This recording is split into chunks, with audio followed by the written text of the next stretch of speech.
नमस्कार दोस्तों, स्वागत है सुमित्रा सन्स क्लासेस में। अब हम शुरू करने वाले हैं एनसीईआरटी बुक में चैप्टर नंबर 1.1 यूक्लिड थ्योरम पर जो बेस्ड क्वेश्चन है उसमें से पहले हम यूक्लिड थ्योरम समझेंगे कि यूक्लिड थ्योरम क्या है। देखिए, हम जानते हैं जो एक फार्मूला होता है भाज्य बराबर क्या होता है, भाज्य बराबर भाजक गुणे भागफल प्लस शेषफल। इसी पर बेस्ड है यूक्लिड थ्योरम। ए बराबर, जिसे भाज्य बराबर क्या है ए, भाजक बी क्यू, भागफल और शेषफल क्या है आर। तो फार्मूला क्या होगा ए बराबर बी क्यू प्लस आर। अब देखिए बी क्यू क्या है, आर जो होगा वो क्या होगा, हमेशा ए से छोटा होगा। और इस यूक्लिड थ्योरम के माध्यम से हम एचसीएफ निकालेंगे। एचसीएफ का मतलब जब रिमाइंडर 0 हो जाएगा वो हमारा एचसीएफ होगा। तो इसी बेस पर हम क्वेश्चन करेंगे, भाज्य बराबर भाजक गुणे भागफल प्लस शेषफल। ये यूक्लिड थ्योरम है। आगे बस इसी को देखते हैं, पहला क्वेश्चन सॉल्व करते हैं।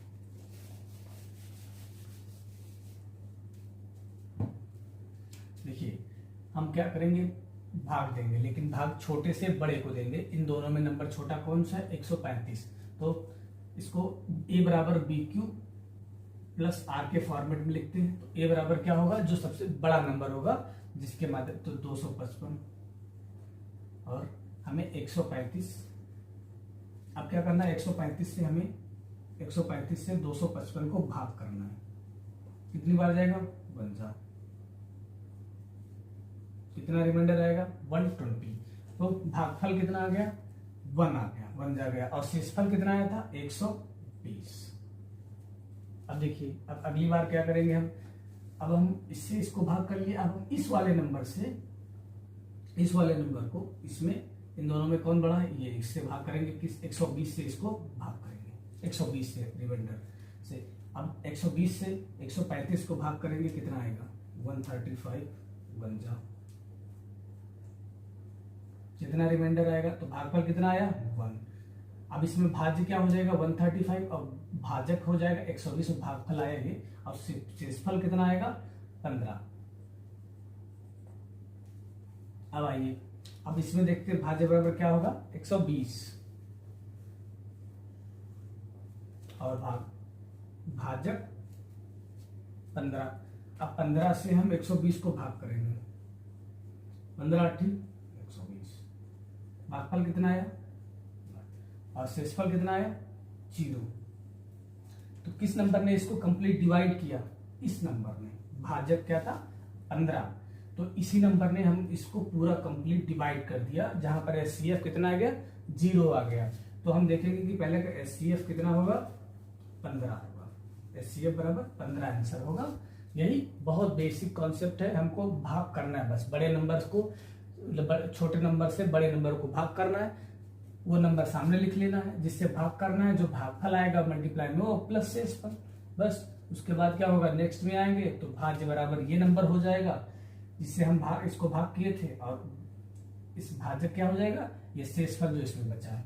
उसके बाद जब शेषफल बच जाएगा तो अगले बार वो नंबर ये इसका भाज्य हो जाएगा और भाजक ये शेषफल हो जाएगा। जो कंप्लीट डिवाइड हो जाएगा तो यही इसका क्या हो जाएगा एचसीएफ हो जाएगा। इसी प्रकार से अब हम आते हैं क्वेश्चन नंबर 2 में। देखिए, सेम क्वेश्चन हम क्या रूल है कि जो बड़ा नंबर होगा वो पहले लिखेंगे। 38 220 किससे भाग करेंगे 196 से। अब देखिए, ऐसे तो करना मुश्किल है, तो डायरेक्ट हम सीधे भाग करेंगे बेसिक रूल से। कितनी बार जाएगा 2 2 12, दोनों 18 19, 2 1 2 3। इसका मतलब ये 2 बार में ज्यादा हो गया, तो इसको 1 लगाएंगे हम। क्या लगाएंगे 1 196। कितना आएगा 6, यहाँ 17 बचा, 17 में से 9 जाएगा 8 और यहाँ 1 बचा, 2 जाएगा। तो अब हम कितनी बार लगाते हैं, अगर 9 लगाएंगे, हाँ 9 लगाते हैं। 9 6 54 हासिल है 5, 9 9 81 और 5 86 हासिल है 8, 9 8 17, 12 में 4 के 8, यहाँ 15 में 6 के 9 और 98 इसका रिमाइंडर बचा। तो देखिए, भागफल इसका कितना, भाजक क्या था 196 और भागफल कितना आया 19, डायरेक्ट हम 19 लिख देंगे। और प्लस शेषफल कितना आएगा 98। बस सिंपल। उसके बाद नेक्स्ट रूल क्या है, हम जो अगला भाग इसमें भाज्य था, अब भाजक था वो अगले में भाज्य बन जाएगा। तो इसमें अब हम क्या करेंगे 196 और किससे, शेषफल से 98 से। अब हम 98 से 96 को भाग करेंगे, कितनी बार जाएगा, 2 जा 2 8 16, 2 18 19, कितनी बार जा रहा है, 2 बार, प्लस शेषफल कितना है 0, तो कंप्लीट डिवाइड हो गया। तो अब देखते हैं एचसीएफ क्या आ जाएगा। एचसीएफ बराबर आएगा जिसने इसको कंप्लीट डिवाइड किया, भाजक किया है, तो 98 हो जाएगा इसका एचसीएफ। अब हम चलते हैं क्वेश्चन नंबर 3 में। इसमें भी देखिए जो सबसे बड़ा नंबर इन दोनों में जो बड़ा है वो भाज्य है, तो एक बार फार्मूला भी लिख लें, भाज्य बराबर भाजक गुणे भागफल प्लस शेषफल। देखिए तो भाज्य क्या होगा, जो बड़ा होगा 867। ऐसे समझिए कि भाग हम हमेशा बड़ी संख्या को छोटी संख्या से ही देते हैं। अब 255, आइए 255 से हम 867 को भाग देते हैं, कितनी बार जाएगा, 3 बार, 15 15 15 16, 3 6 7, 15 15 16, 3 6 7, 17 2 0 1 गुणे। अब भाजक के भागफल कितना आया 3, प्लस शेषफल कितना आया 102। अब आगे चलते हैं, 255 लिखते हैं, क्या भाजक होगा 102। अब 102 से हम 255 को करेंगे, दूजा 51। अब आगे 102, 51 51 दूजा 102, शेषफल कितना है 0, कंप्लीट डिवाइड हो गया। तो अब एचसीएफ क्या होगा कि जिस संख्या ने इस नंबर को पूरी तरीके से डिवाइड किया है वही इसका एचसीएफ होगा। और एचसीएफ का मतलब होता है हाईएस्ट कॉमन फैक्टर। इसका मतलब इन दोनों में एक ऐसा हाईएस्ट कॉमन फैक्टर होगा जो दोनों को डिवाइड करेगा। अब सबसे छोटा नहीं, जैसे छोटा 3 नहीं, अगर कोई संख्या 15 है और एक 25 है तो इसमें क्या है, एचसीएफ अगर पूछा जाए तो हाईएस्ट कॉमन फैक्टर, तो हाईएस्ट 5 होगा जो तीनों को डिवाइड करेगा। अब आते हैं क्वेश्चन नंबर 2 में। देखिए इसमें क्या कह रहा है कि दर्शाइए कि कोई धनात्मक पूर्णांक 6q+1 या 6q+3 के रूप का होता है जहाँ q कोई पूर्णांक होता है। तो देखिए ये थ्योरम टाइप के क्वेश्चन है जिनको हमें करना है, बस 2-4 ट्रिक है जो शेषफल थ्योरम पर है, शेषफल नियम से है, बस उनको देखकर ही करना है। जैसे मान लिया हम इसको हल करते हैं, हमने पहले इसको लिख लिया ताकि आपका समय बचे और कम समय में हम छोटे वीडियो में आपको जरूरत का कंटेंट अवेलेबल करा पाए। देखिए माना ए कोई धनात्मक पूर्णांक है, ए और बी, तो ए बराबर 6 है, कोई 6 क्या है इसका, क्यू कोई नंबर है उसका मल्टीपल है। तब यूक्लिड प्रमेय विभाजन प्रमेय से किसी पूर्णांक q बराबर q ग्रेटर देन 0, q का वैल्यू क्या 0 से बड़ा है, कोई 0 के बराबर है, तो a बराबर क्या होगा 6q + r। कोई 6q नंबर है उसमें रिमाइंडर जो है r बचेगा, और रिमाइंडर कुछ भी हो सकता है, 0 हो सकता है, 1 हो सकता है, 2 हो सकता है, 3 हो सकता है, 4 5 हो सकता है। 5 तक क्या होगा क्योंकि रिमाइंडर जो होगा वो 6 से छोटा होगा, क्योंकि बराबर आएगा तो रिमाइंडर 0 हो जाएगा, और ज्यादा तो रिमाइंडर तो इसलिए रिमाइंडर कितना बचेगा 5 बचेगा, क्योंकि 6 नंबर है तो 5 रिमाइंडर एक कम बचेगा रिमाइंडर। बस ऐसे समझ लीजिए, अगर यहाँ पर 7 होता तो रिमाइंडर 6 तक बचता, 9 होता तो 8 तक बचता। इसी प्रकार आगे देखिए जो रिमाइंडर होगा वो 0 भी हो सकता है, 0 से बड़ा, लेकिन 5 से वो हमेशा छोटा होगा, 5 के बराबर भी हो सकता है। आगे देखेंगे, इसीलिए a बराबर क्या हो सकता है 6q हो सकता है, a बराबर 6q+1 भी हो सकता है, ये रिमाइंडर है नंबर, तो a बराबर 6q है, कोई धनात्मक पूर्णांक है। अब उसमें रिमाइंडर जो हमने माना था वही जोड़ देंगे। इसमें दिखाया था कि a बराबर 0 से 5 तक हो सकता है, तो ये क्या हो जाएगा a बराबर 6q, 6q+1, 6q+2, 6q+3, 6³+4 6³+5 भी हो सकते हैं। अतः पूर्णांक हमको दर्शाना था कि ये दो हो सकते हैं, तो धनात्मक पूर्णांक तो ये सारे हैं, लेकिन उन्होंने दर्शाने को कहा था 6³+1 या 6³+3 हो सकता है। तो 1 से करके 3 ये इसी में है, तो ये भी आल्सो अवेलेबल होगा। तो बस ये क्वेश्चन नंबर 3 का सोल्यूशन था।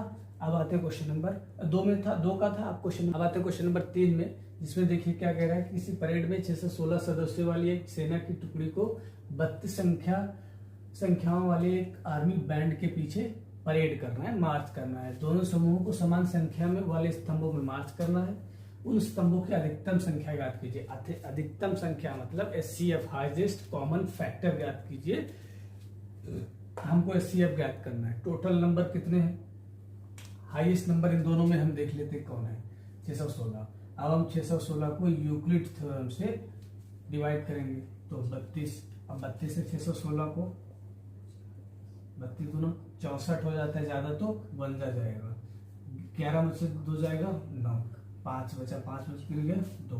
अब ये 6 उतार लेंगे, तो 9 तिया 9 दूनी 18 और 29 27 से 28, तो 9 बार जाएगा। 9 दूनी 18, 29 27 से 28, तो 16 8।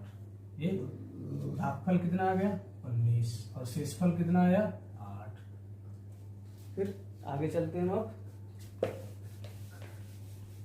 अब देखिए इसमें अब क्या हो जाएगा? भाज्य क्या होगा? 32, और भागफल के भाजक क्या हो जाएगा? 8। अब 8 चक्कू 32, सीधा सीधा डिवाइड करना है, तो 0 आ गया। तो अब हम क्या देखेंगे? इससे HCF क्या होगा? 8 होगा। 8 क्यों? क्योंकि ये इसको पूरा डिवाइड कर रहा है। इसका मतलब HCF 8 सेना की टुकड़ी होंगी जिनको समान संख्या में बांटा जाएगा।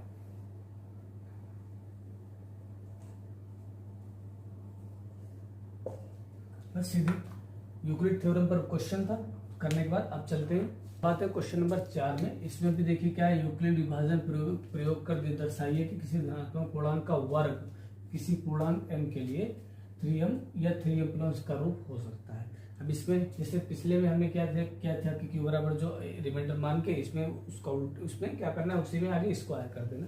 बस तो आइए लिखते हैं यूक्लिड विभाजन विधि द्वारा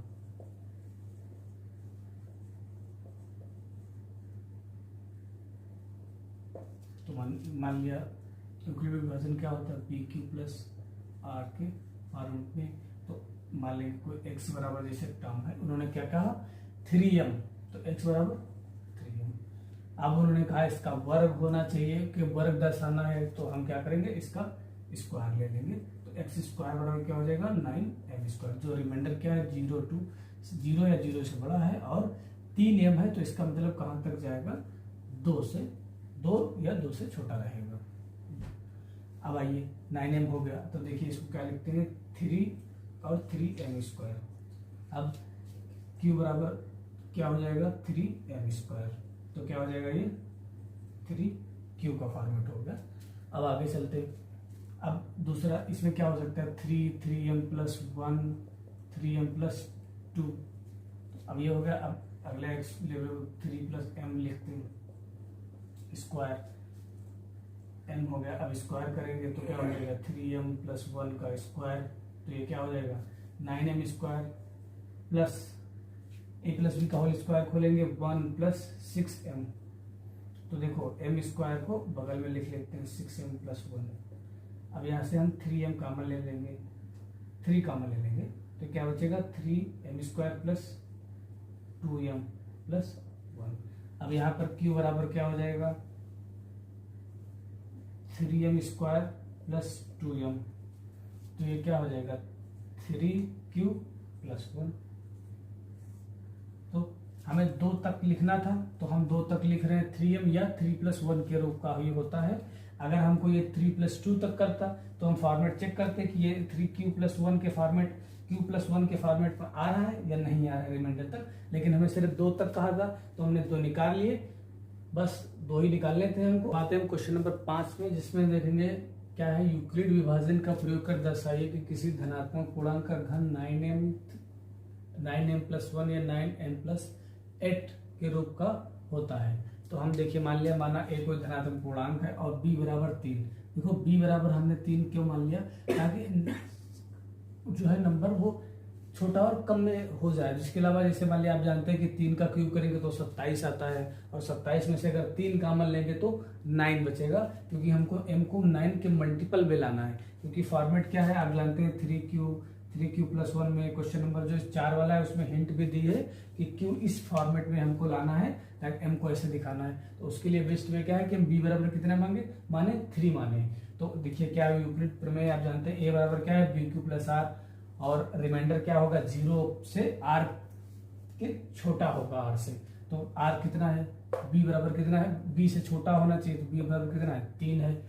तो a बराबर क्या होगा bq+r, तो r बराबर कितने रिमाइंडर की पॉसिबिलिटीज हो सकती है 3, पहला 0 फिर 1 और उसके बाद 2। तो सबसे पहले फर्स्ट कंडीशन लेते हुए r बराबर 0, तो a बराबर क्या होगा b मतलब कितना है 3, q प्लस r कितना होगा तो 0। तो देखिए इसमें क्या करते हैं कि ये 3q हो गया, अब हम इसका क्यूब करते हैं, क्योंकि घन करने को बोला है क्वेश्चन में, करने पर a³ प्लस 3q का होल क्यूब, ये क्या हो जाएगा 27q। ए बराबर, फिर देखते हैं क्या a बराबर कितना है 3q फर्स्ट कंडीशन, और सेकेंड में क्या है r बराबर जब 1 होगा तो क्या होगा 3q + 1, और r जब बराबर 2 होगा तो 3q + 2। अब देखिए इसमें क्या रहेगा, क्यूब कर दिया। अब ये हमने क्या किया 9 कॉमन ले लिया, तो कितना 9 बाहर ले लिया ब्रैकेट के, तो 3q 9 × 27, और क्यूब वैसे रखेंगे क्योंकि हमको 9 के फॉर्म में यहाँ पर दिखाना है, इसलिए हम यहाँ पर 9 बाहर लेंगे। तो m बराबर क्या हो जाएगा 3q क्यूब, तो ये क्या हो जाएगा 9m हो गया। ये हो गई फर्स्ट कंडीशन। अब आते हैं दूसरे में, देखिए हमको क्या करना है, ये भी क्या है a बराबर है, तो a का क्यूब करेंगे तो 3q + 1 का होल क्यूब।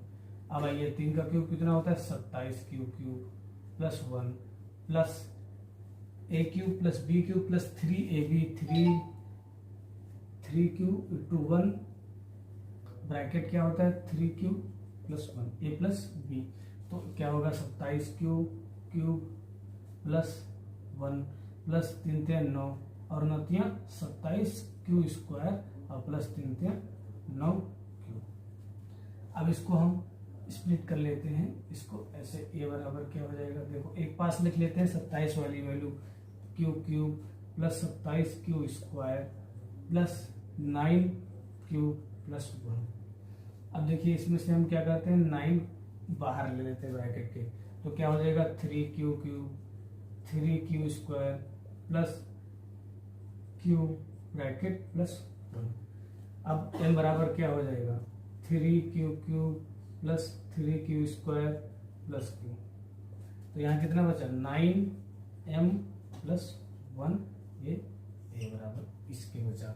अब हम आते हैं 2 वाले पर, तो देखिए इसमें भी क्या होगा a बराबर 3q + 2,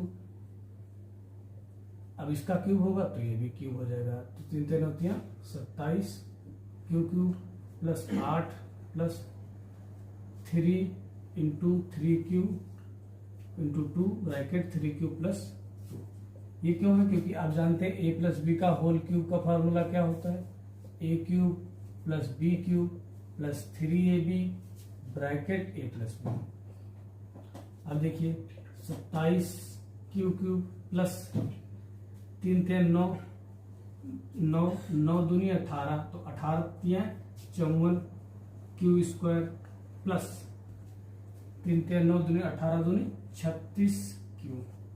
अब एक साथ लिख लेते हैं 27q³ plus 54q² plus 36q plus 8। अब इसमें से हम 9 कॉमन ले लेंगे, तो 3q³ 6q² 4q प्लस 8। अब इसमें m बराबर क्या हो जाएगा 3q³ plus 6q² plus 4q, तो क्या हो जाएगा 9m प्लस 8, यह हो a बराबर। इस प्रकार हमें जो सिद्ध करना था हम तीनों वैल्यू सिद्ध कर लिए, बस कुछ सीधे इसमें वैल्यू होल क्यूब कर देना है। उसके बाद हमको इस फॉर्मेट में लिखना है कॉमन ले लिए और बाकी जो बचा इसके अलावा वो हमारा m की वैल्यू हो जाएगी। सीधे इसमें देखिए ये बराबर मान लिया, लेट कर लिया और इसमें कर लिया। बस इसी तरीके से ये क्वेश्चन होंगे। अब इसके बाद हम चलेंगे नेक्स्ट, शुरू कर रहे हैं 1.2 चैप्टर नंबर 1 से। इसी में हम आगे करते हैं, कंटिन्यू करते हैं सीरीज को, जिसे इसमें कहा गया है कि संख्याओं के अभाज्य गुणनखंडों के गुणनफल के रूप में व्यक्त कीजिए। देखिए गुणनखंड क्या करना है, जैसे मान लिया इस 144 है, ये नंबर दिया गया है, इसको आप सीधे फैक्टर करिए। फैक्टर वो भी इस हिसाब से जैसे हम एलसीएम निकालते थे कि सबसे पहले छोटे नंबर से करना है, सबसे छोटा 2 से बाद जब नहीं कटेगा तब 3 पे, 3 से ना कटे, वो भी प्राइम फैक्टर करना है। प्राइम मतलब मिनिमम, अभी जैसे 4 है, सबसे छोटा प्राइम नंबर क्या होता है? प्राइम नंबर ये होते हैं जैसे 2, 3, 5, 7, 11। प्राइम नंबर वो नंबर होते हैं जो या तो 1 से कटे या खुद से कटे, इसके अलावा कोई नंबर नहीं होता है। और विषम संख्याएं जैसे 1, 3, 5, 7, 9, जबकि 9 प्राइम नंबर क्या होगा? 2, 3, 5, 7, 11, 13, 15 नहीं होगा क्योंकि 3, 5, 15 कट जाता है, 17 होगा, 19 होगा और 21 भी नहीं होगा, फिर क्या होगा? 23 होगा। इस प्रकार से ये प्राइम। अब प्राइम फैक्टर क्या होंगे? देखिए अगर कहीं पर 2 से करोगे, 2 के बाद 3, फिर 5, 4 से कटेगा, 4 आएगा तो उसको आप 2 से 2 दूना कर लेंगे, वो तो फिर 2 में काउंट हो जाएगा पावर, वो प्राइम फैक्टर ही होंगे। इसलिए अभाज्य गुणनखंड, तो गुणनखंड करेंगे तो अभाज्य गुणनखंड ही होंगे। जैसे 140 है तो आप इससे 2 से करिए, 2 7 14, और फिर 2 से करेंगे, 2 3 6, 2 5 10। अब देखिए 3 से तो कटेगा नहीं, 3 से नहीं कटेगा क्योंकि 3 का डिविजिबिलिटी रूल क्या होता है? संख्याओं का योग, 5 3 8, 3 से तो कटेगा नहीं, तो आप सीधे 5 से काटेंगे, 5 7 35, 7 1 7। अब इसके गुणनखंड क्या होंगे? 2 कितने हैं? 1 2, तो 2 की पावर 2, ऐसे लिख लीजिए, 2 × 2, 5 × 7। अब यहाँ पर 2 कितनी बार है? 2 बार, तो 2 की पावर 2, 5 × 7। ये 140 के गुणनखंड आ गए। जैसे हम एलसीएम निकालते हैं उसी अनुसार हमको इसको तोड़ना है और इसको पावर में व्यक्त करना है। अगर 2 से ज्यादा है तो उसको 1 है तो 2 की पावर 1, 2 से जितनी बार है उतनी पावर बनेगी, इसको पावर में हमको कन्वर्ट करना है। अब आते हैं 256 पर। देखिए 2 से करेंगे, 2 1 2, 2 दूनी 4, 2 8 16, 2 6 12, 2 चक्कू, 2 3 6, 2 दूनी 2 1 2 6, फिर 2 8, 2 चक्कू, 2 दूना और 2। तो कितनी बार 2 है? इसमें सिर्फ 2 आया है, 1 2 3 4 5 6 7 8, यानी 2 के पावर 8, 256। बस ऐसे इनको पावर में हमें व्यक्त करना है। फैक्टर हमेशा तोड़ के उनको पावर में लिखना है। अब आते हैं अगले नंबर क्वेश्चन पर। इसमें क्या है? देखिए 38 और 25। तो हम सबसे पहले क्या देखते हैं इसमें? देखिए 2 से कटेगा नहीं, क्यों? क्योंकि 2 की डिविजिबिलिटी रूल क्या है? लास्ट में या तो 0 हो या सम नंबर हो, लेकिन यहाँ पर विषम है तो हम 3 की डिविजिबिलिटी रूल चेक करते हैं, तीनों का ऐड करते हैं। देखिए 8 और 2 10, 10 3 13, 13 5 18, 3 6 18, 8 से 3 मतलब 3 से कटेगा तो हम 3 से लगाते हैं, 3 1 3, 3 दूना 6, 2 आया 22 हो गया, 3 7 21, 3 5 15। अब 3 चक्कू 12, 3 दूना 6, 3 5 15, 5 9 2 11। अब नहीं कटेगा 3 से, अब 5 से कटेगा, 5 8 40, 5 25, 5 1 5, 5 3 15, अब 13। तो इसमें देखिए क्या बना? 3 पावर 2, 5 1 2, 5 पावर 2 × 13, ये नंबर आएगा। बस इसी को ऐसे तोड़ना है। आगे हम चलते हैं क्वेश्चन नंबर 4 पे। देखिए 4 में क्या होगा? 5 0 0 5। देखिए 5 है लास्ट में, तो 5 की डिविजिबिलिटी क्या होती है? लास्ट में 5 हो या 0, 5 5 10, ये तो 3 से कटेगा नहीं तो हम सीधे 5 से काटते हैं, 5 1 5 0 0 1। अब देखिए ये 1 1 2, 3 से भी नहीं कटेगा। अब इसको आगे काटते हैं। देखिए 13 से कटेगा कि नहीं, ऐसे इसको देखते हैं। 13 13 7 91, 91 और 9 आएगा 6391। हाँ, तो इसका मतलब 7 से भी कट सकता है, 7 एकम 7, 3 आया, 7 चौक 28, 7 21। हाँ, 7 से काटते पहले, तो 7 एकम 7, 3 बचा, 30 हो गया। अब 30 हो गया तो यहाँ पर 7 चौक 28 और 2 कैरी बचा था, तो यहाँ पर आ जाएगा, तो कितना बचेगा 21, 7 21। अब देखिए 13 से कटेगा, 7 से कटेगा नहीं, 13 एकम 13, 13 एकम 13, या 11 से भी कट सकता है, 11 से करेंगे, 11 एकम 11, 33, चिन्ह बचेगा फिर 13। अब इसके क्या हो जाएंगे फैक्टर, 5, 7, 11 और 13। इसमें तो कोई डबल रिपीट नहीं हुआ, नंबर सब अलग अलग से हुए, तो सारे देखिए प्राइम नंबर हैं और सिंगल सिंगल है, तो पावर 1 1 रहेगी, 1 पावर तो हम लिखते नहीं, ऐसा रहेंगे। अब हम आगे नंबर क्वेश्चन पे चलते हैं, उसमें देखते हैं। अब इसको मैं ऐसे रफ कर दे रहे हैं, ये इसका सोल्यूशन हो गया। अब 4 नंबर पे चलते हैं, 5 नंबर पे 74 29।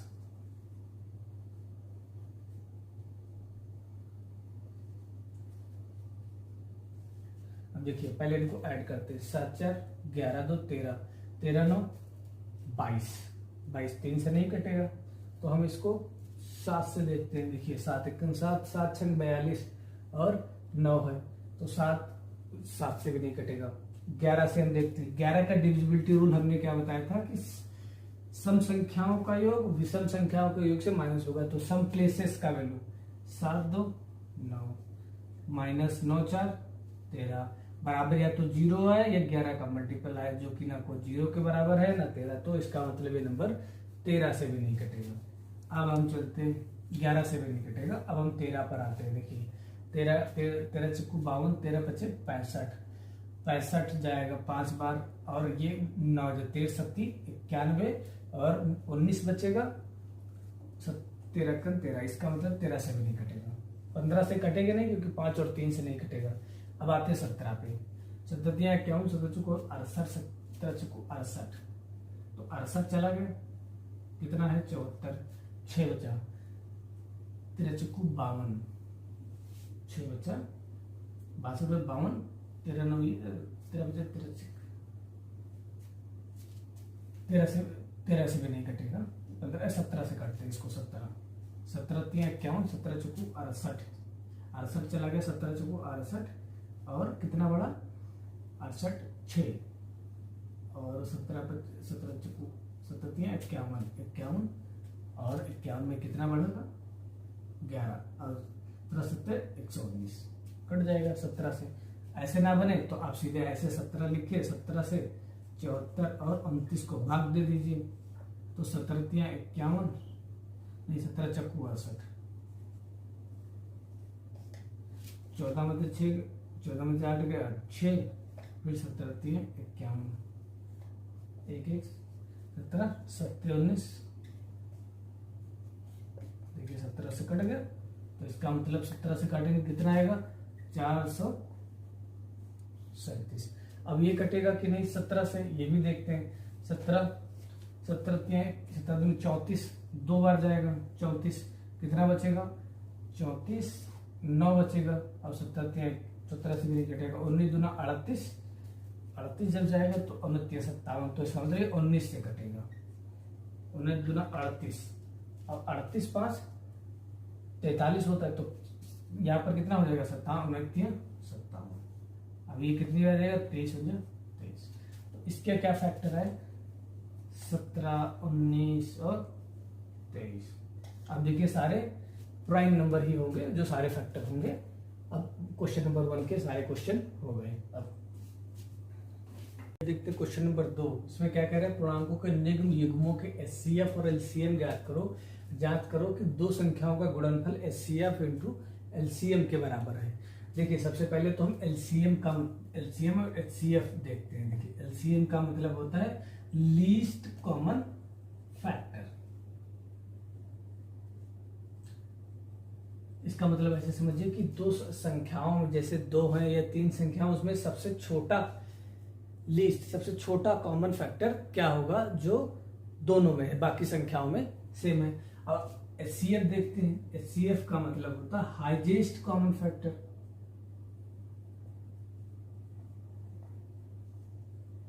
कि बड़े से बड़ा वो कॉमन फैक्टर जो दोनों से भाग करे। इसे मान लिया हम देखते हैं कि 6, 4 और 24 ले लिए।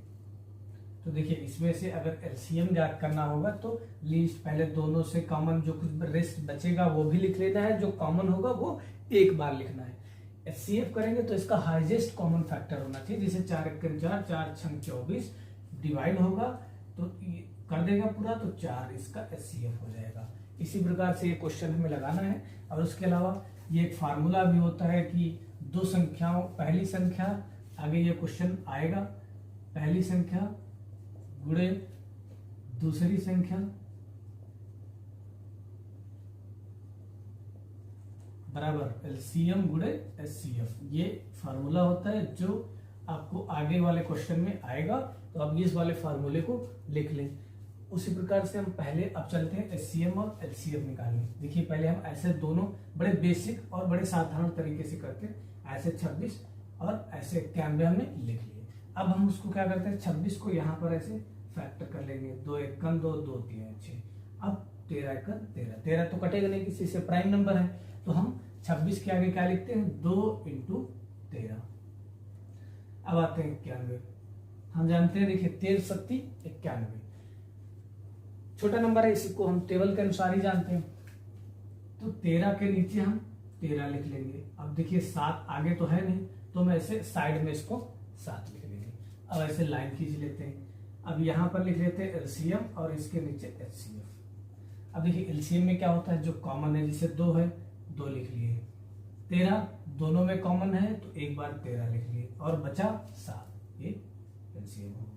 अब आते हैं एचसीएफ में। एचसीएफ में हम क्या जानते हैं, जो दोनों में कॉमन होगा वही एचसीएफ होगा।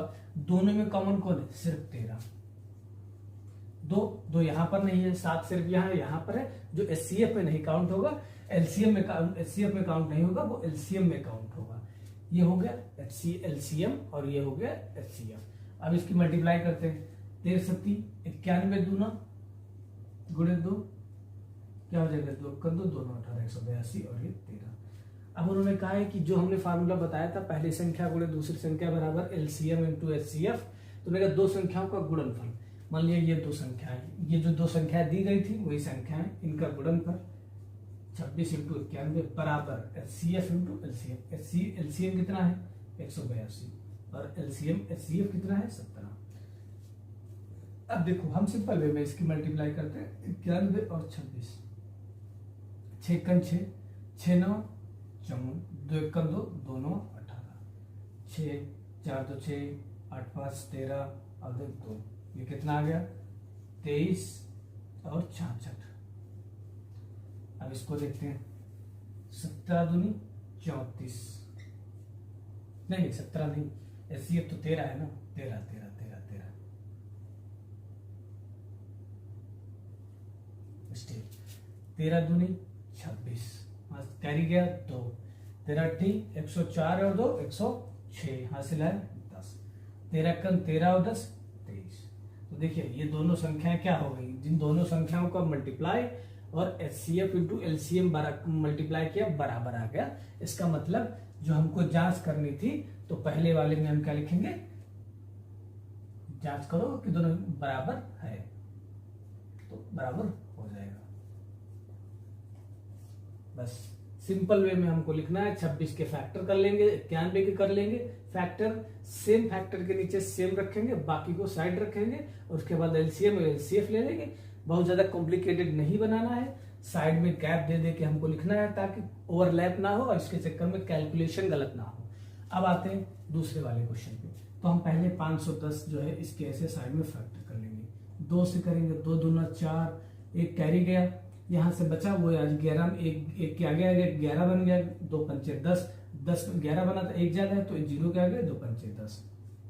अब देखिए पहले हम 3 से इसकी डिविजिबिलिटी देखते हैं, 5 5 10 2 12, 3 चक्कू 12 कट जाएगा, तो हम 3 से भी करते हैं, 3 और 24 और 3 पचे 15, 8 5 13, 3 से नहीं कटेगा। अब हम इसको 5 से काट लेंगे, 5 1 5, 3 बचा, 5 7 35 और 17 1 17। तो 510 के आगे हम क्या लिखेंगे, 2 × 3 × 5 और × 17। अब हम इसको रफ कर देते हैं। यहाँ पर 92। अब हम 92 की भी फैक्टर कर लेते हैं। 2 1 2, 2 चक्कू 8, 2 6 12, 2 दूनी 4, 2 3 23, 23। तो 2 एक ही बार 2 इसमें है, इसमें 2 बार है तो हम 2 इधर लिख लेंगे।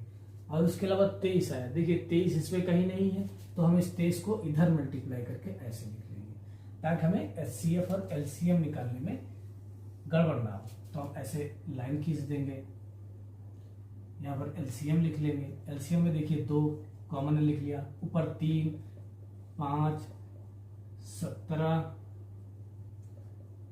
2 और 23, ये एलसीएम हो गया। अब एचसीएफ पे आ जाइए। एचसीएफ पे आएंगे तो एचसीएफ पे क्या देखेंगे, कॉमन क्या है, 2 कॉमन है तो इसमें क्या देखेंगे, सिर्फ 2 एचसीएफ है कॉमन, और कोई कॉमन नहीं है, कॉमन फैक्टर नहीं है तो एचसीएफ सिर्फ 2 हो जाएगा। अब हमको सत्यता की जांच करनी है कि दो संख्याओं का गुणनफल बराबर एचसीएफ इंटू एलसीएफ होता है ये नंबर की नहीं है। तो संख्या कौन सी है, 510 गुणे 92, 2 3 6, 6 5 30, 30 और 2 60, और देखिए 17 गुणे 23। अब हमको ऐसे फैक्टर में इसे तोड़ना है ताकि मल्टीप्लाई में हमको आसानी हो जाए। 15 15 30 2 60। अब देखिए 0 है तो इसको अब हम इसको बहुत आसानी से 17 छिक्का 85 और 17 84 7 6 ऐसे कर लीजिए। 6 7 42 और 6 6 17 छिक्का 102। अब इसको 1020 आया, इसको 23 से हम मल्टीप्लाई कर लें। 3 0 0 3 2 6 0 3 1 3 2 0 2 2 2 4 2 2 0 6 4 3 2 कितना आ गया, 23 460। मल्टीप्लाई एचसीएफ कितना है, 2। अब इसको हम 2 से मल्टीप्लाई भी कर लेते हैं तो यहीं पर आ जाइए। 2 0 2 2 6 12 2 चक्कू 8 1 9 2 3 6 2 कितना आ गया, 46,920। अब आते हैं हम इसको करते हैं 510 इंटू 92। 2 0 2 2 1 2 2 5 10 9 0 0 1 9 5 45 0 2 9 6। ये भी कितना आ गया, 46,920। देखिए जो सत्यता हमें जांच करनी थी दोनों नंबर बराबर आ गए, बस जो हमें करना था तो हम वैसे लिख लेंगे बराबर है। अब इसके क्वेश्चन नंबर 3 पे चलते हैं। इसको रफ कर दे रहे हैं क्योंकि ये तो हम कर ही लिए। अब इसमें आगे देखते हैं। 336 पहले हम इसके फैक्टर साइड में करेंगे। 2 1 2 2 6 12 2 8 16 2 8 16 2 चक्कू 8 2 चक्कू 2 2 2 2 2 1 3 7। अब हम 336 के बराबर क्या लिखेंगे, 2 2 2 2 कितनी बार है, 4 बार। 2 2 2 2 उसके बाद 3 और 7।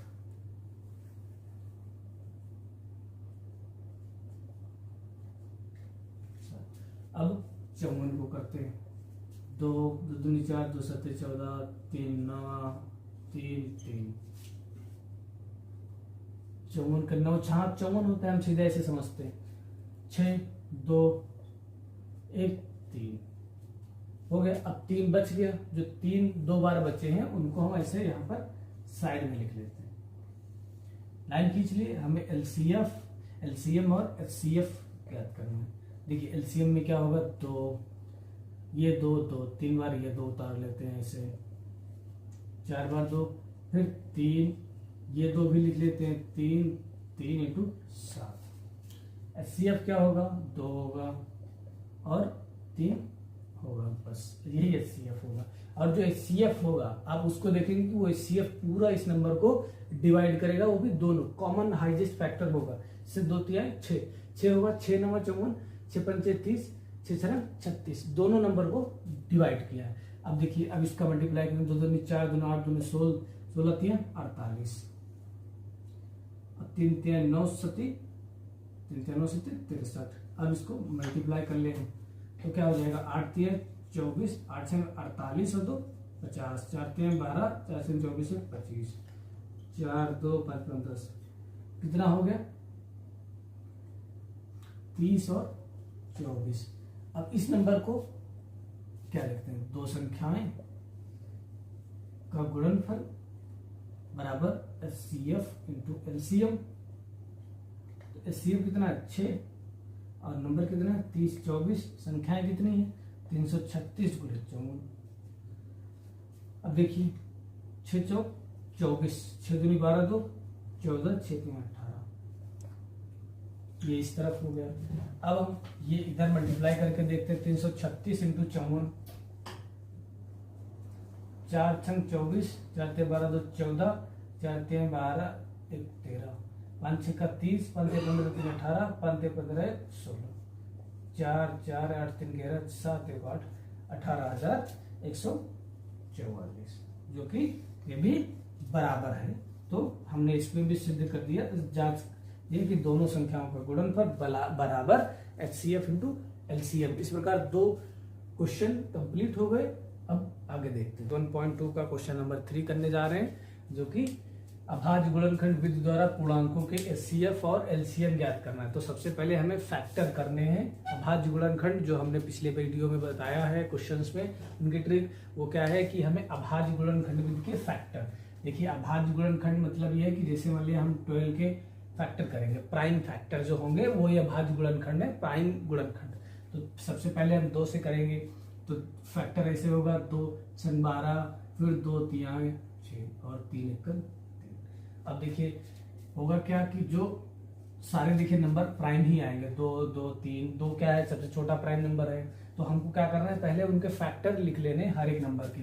जैसे 12 है, कितना है 2 2 इंटू 3। अब हमें 15 लिखना है, 15 की हम जानते हैं कितना होता है 3 5 15। तो हम क्या करेंगे, फैक्टर के नीचे फैक्टर रखेंगे, 3 के नीचे 3 जो कॉमन होगा, ताकि हमें CF में कोई गड़बड़ी ना हो, बस बाकी संख्या को इधर उधर लिख लेंगे। और 21 होता है, तो हम जानते हैं 21 क्या होते हैं 3 7 21। तो 21 को ऐसे लिखेंगे 3 इंटू 7, 5 है नहीं तो ऐसे लिख लेंगे। अब हमें HCF और LCM ज्ञात करना है, तो सबसे पहले हम HCF ज्ञात करते हैं। देखिए HCM में क्या होता है, हाईएस्ट कॉमन फैक्टर, जो तीनों में कॉमन हो वही HCF होता है। देखिए यहाँ पर 3 है 3 है 3 है, तीनों में 3 कॉमन है, तो HCF कितना है 3। अब देखिए 5 इसमें है लेकिन इसमें नहीं है, 7 है वो भी नहीं होगा, तो HCF कितना हो गया 3 हो गया। अब आते हैं LCM पर, तो LCM क्या है, LCM बराबर, LCM में हमें क्या करना, हर एक फैक्टर लिखना है, बस उसको रिपीट नहीं करना, एक बार लिखना है सारे फैक्टर। 2 इंटू 2, अब 3 है सब कहीं तो एक बार ही लिखना होगा उसको, 3 5 7। उन्होंने कहा गुणनखंड विधि द्वारा, तो इसके LCM क्या आ जाएगा, पावर में कन्वर्ट कर लेते हैं, 2 की पावर 2, 3 5 और 7। ये इसके क्या हो गए, फैक्टर हो गए, जो हमको गुणनखंड विधि द्वारा HCF और LCM निकालना था, उनको हमने पावर में लिख लिया। इस प्रकार से क्वेश्चन नंबर 1 हो गया। अब हम चलते हैं क्वेश्चन नंबर 2 पर। देखिए क्वेश्चन नंबर 2 में क्या है, 17 लिखते हैं, वैसे हम 23 लिखते हैं और 19 लिखते हैं। तो 17 17 बन जाए 17, 23 और 19 इंटू। अब देखिए इसमें क्या होगा HCF, इसमें कोई कॉमन नहीं है, सारे प्राइम नंबर है लेकिन कोई भी कॉमन नहीं है, तो HCF कितना हो जाएगा 1 हो जाएगा। अब LCM के लिए आते हैं, LCM में क्या करना है, सब लिख लेना है, 17 19 और 23, बस 1 तो 1 ही होता है, उसको लिखने का क्या फायदा। तो ये हो गया LCM। अब आते हैं क्वेश्चन नंबर 3 पर। देखिए हम क्या लिखते हैं, 8 9 और 25। तो देखिए 8 के हम यहाँ पर फैक्टर कर लेंगे, 2 चक्कू 2 दोनों 2 2 2 9 कितना होगा, 3 3 9, 3 गुणे 3। 25 कितना होता है 5 इंटू 5। इस प्रकार देखिए HCF क्या होगा, HCF में कोई नंबर इसमें कॉमन नहीं है, तो हम क्या करते हैं, HCF क्या होगा 1 हो जाएगा। अब आते हैं LCM पर। देखिए LCM क्या होगा, सारे नंबर। तो यहाँ पर 2 2 और 3 3 5 और 5। तो इसको ऐसे लेते हैं, 2 कितनी बार है? 3 बार। जितनी बार है जो संख्या उसकी पावर में उतनी लिख देते हैं। तो 2 की पावर 3। 3 कितनी बार है? 2 बार। 3 की पावर 2। 5 कितनी बार है? 2 बार। 5 की पावर 2। ये क्वेश्चन नंबर 3 था। इसमें केवल गुणनखंड फैक्टर करने हैं। फैक्टर के बाद सीधे उनको अरेंज करना मेन काम है। अरेंज कर लीजिए सही, उसके बाद आराम से आप पिक कर लीजिए कौन सा एचसीएफ है कौन सा एलसीएम है। बस अब आगे चलते हैं, जा रहे हैं 1.2 का, उसको देखते हैं कैसे करना है। देखिए इसमें कहा गया कि एचसीएफ 302 संख्याएं दी, एचसीएफ 306 657 बराबर एचसीएफ इनसे 2 संख्याओं का एचसीएफ 9 है और एलसीएम हमें ज्ञात करना है। देखो सबसे पहले हमने एक फार्मूला लिखा था पिछले वीडियो में, वो क्या है? 2 संख्याओं, पहली संख्या गुणे दूसरी संख्या बराबर एलसीएम अब गुणे एचसीएफ। ये फार्मूला 2 संख्याओं का गुणनफल बराबर एलसीएम गुणे एचसीएफ, ये फार्मूला होता है। बस इसी फार्मूले के अनुसार हमें चलना है। देखिए 2 संख्याएं हमें दी गई, कौन सी? पहले 2 संख्या है 306 और दूसरी संख्या कौन सी है? 657 बराबर, और हमको कहा गया कि एचसीएफ इसका कितना है? 9 है। तो एलसीएम ऐसे लिखेंगे, एचसीएफ कितना है? 9। अब हमें क्या करना है? हमको एचसीएफ इसको पहले 306 गुणे 657 बटे 9 और बराबर क्या हो जाएगा? एचसीएफ। बस हमें इसी फार्मूले पे रखना है। बुक में सोल्यूशन में उन्होंने एचसीएफ का करके वो मतलब डायरेक्ट फार्मूला रखे, 2 संख्याओं का गुणनफल बराबर एचसीएफ गुणे एलसीएम, जो भी फार्मूला होता है। हमने 2 संख्याएं लिख ली, दोनों संख्याओं की जगह पर वैल्यू पुट कर दिया और एचसीएफ और एलसीएम में पुट कर दिया। अब हमसे चाहे एलसीएम पूछता, एलसीएम दे देता, एचसीएफ पूछ ले, पहली संख्या पूछ ले, पहली संख्या देके दूसरी पूछ ले एचसीएफ और एलसीएम दे दे, कुछ भी पूछे बस हमें फार्मूले में पुट कर देना है। अब हमें 9 से भाग कर देना है। देखिए 6 3 9, 9 का डिविजिबिलिटी रूल क्या है कि उनको दोनों का ऐड अगर 9 से डिवाइड हो रहा है तो संख्या 9 से डिविजिबल है। ये हम पहले चेक कर लेते हैं। 3 का भी सेम डिविजिबल है, अगर दोनों संख्याओं का योग 3 से डिविजिबल है तो 3 का डिविजिबल है, और अगर दोनों संख्याओं का जो संख्या दी गई उनका योग 9 से डिविजिबल है तो 9 से वो संख्या पूरी डिविजिबल होगी। तो देखिए 9 1 का 9, 9 3 27 हो जाएगा। अब बचेगा कितना? 3 कैरी जाएगा, जो यहाँ पर 3 6 के आ जाएगा तो कितना होगा? 36 और 9 चौक 36। अब ये क्या हो जाएगा? 657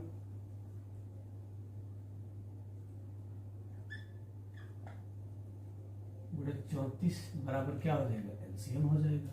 आपको अगर करना है तो आप इसकी और मल्टीप्लाई भी कर सकते हैं। 657 गुणे 34 बराबर क्या हो जाएगा? 4 7 28, 4 5 20 और 2 22, 4 6 24 और 2 26, 3 7 21, 15 2 17, 3 18 19, 8 3 7 6 13, 9 2 11 12।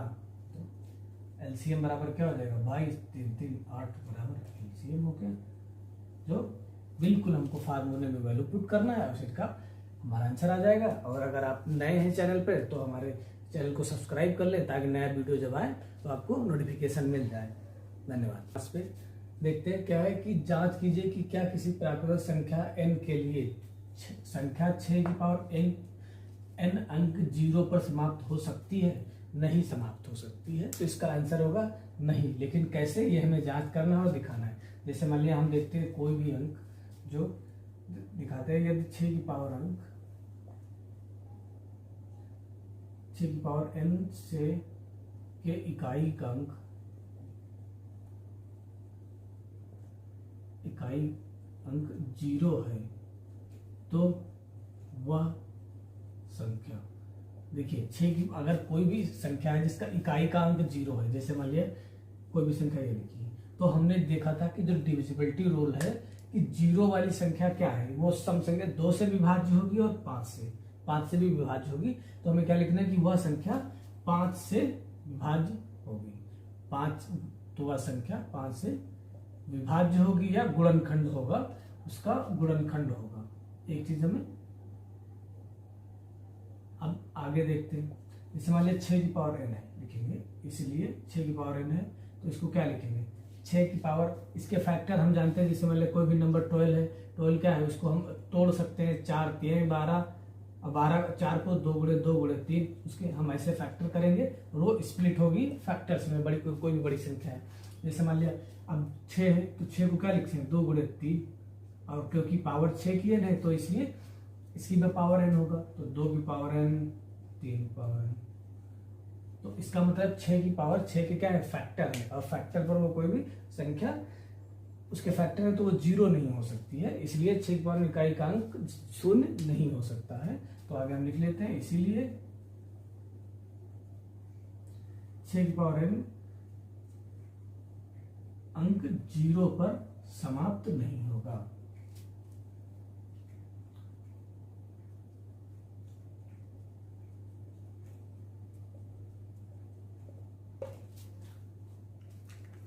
क्वेश्चन नंबर 6 में देखिए, इसमें क्या कह रहा है कि व्याख्या कीजिए कि 7 गुणे 11 गुणे 13 प्लस 13 और 7 गुणे 6 गुणे 5 गुणे 4 गुणे 3 गुणे 2 गुणे 1 प्लस 5 संख्याएं अभाज्य संख्याएं क्यों, ये हमें बताना है। तो सबसे पहले हम समझते हैं प्राइम नंबर क्या होता है। प्राइम नंबर, देखो प्राइम नंबर वो होता है जो खुद से कटे या एक से कटे, वो प्राइम नंबर है। जैसे सबसे छोटा प्राइम नंबर क्या है 2 है, फिर 3 है, फिर 5 है, फिर 7 है। इन सब प्राइम नंबर की खासियत ये है कि देखिए 2 एक से कटेगा और खुद से कटेगा, 3 खुद से कटेगा, 5 7, फिर देखिए 9 अभाज्य, वो प्राइम नंबर नहीं, वो ऑड नंबर है, तो 11 हो जाएगा, फिर 13 होगा, और उसके बाद फिर 17 होगा, 15 भी नहीं होगा, फिर 19 होगा। इस प्रकार ये सारी क्या है प्राइम नंबर है। तो आप देखेंगे ऊपर की जितनी भी संख्या इसमें लिखी है ये सारी प्राइम नंबर, इसमें 4 और 4 इसको अगर हटा दिया जाए देखा जाए, इनके अलावा सारी प्राइम नंबर है। तो यही क्वेश्चन कह रहा है क्यों है। देखिए पहले हम यहाँ पर ऐसे लिखते हैं 7 गुणे 11 गुणे 13 प्लस 13। अब देखिए इसमें कॉमन क्या है 13, तो क्या बचेगा 7 गुणे 11 प्लस 1। अब देखिए इसके मल्टीपल में क्या है 13। अब कोई भी संख्या के जो मल्टीपल में होता है वो उसका क्या होता है फैक्टर होता है। जैसे मान लिया अभी कोई भी संख्या हम लिखते हैं 12 है, 12 को 4 गुणे 3, तो इसमें जैसे 4 देखा जाए तो क्या है ये फैक्टर है किसका 12 का, और 3 भी एक फैक्टर है, तो इसका मतलब इसका फैक्टर क्या है 13। 13 क्या है प्राइम नंबर है, अभाज्य संख्या है, तो इसका मतलब ये प्राइम नंबर का एक प्राइम फैक्टर है, कोई नंबर है उसका प्राइम फैक्टर है, ठीक है। तो उसी प्रकार से प्राइम फैक्टर है इसका। अब आगे इस नंबर को आते हैं, देखते हैं 7 गुणे 6 गुणे 5 गुणे 4 गुणे 3 गुणे 2 गुणे 1 प्लस 5 कॉमन ले लेते हैं, तो क्या 7 गुणे 6 गुणे 4 गुणे 3 गुणे 2 गुणे 1 प्लस, इसमें भी देखते हैं क्या 7 क्या है इसका फैक्टर है। अब फैक्टर है तो इसका मतलब ये क्या है इसका एक मल्टीपल है, फैक्टर है, तो ये ऑड नंबर है, तो ऑड नंबर अभाज्य संख्या है, तो ये इस संख्या का अभाज्य फैक्टर है, तो इसीलिए कहेंगे क्या है ये दी गई संख्याएं अभाज्य संख्याएं हैं।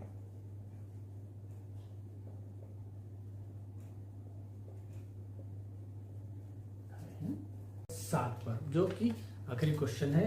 क्वेश्चन क्या कह रहा है, किसी खेल के मैदान के चारों ओर एक वृत्ताकार पथ है, इस मैदान का एक चक्कर लगाने में सोनिया को 18 मिनट लगते हैं, सोनिया को 18 मिनट लगते हैं, जबकि इसी मैदान का एक चक्कर लगाने में रवि को 12 मिनट लगते हैं।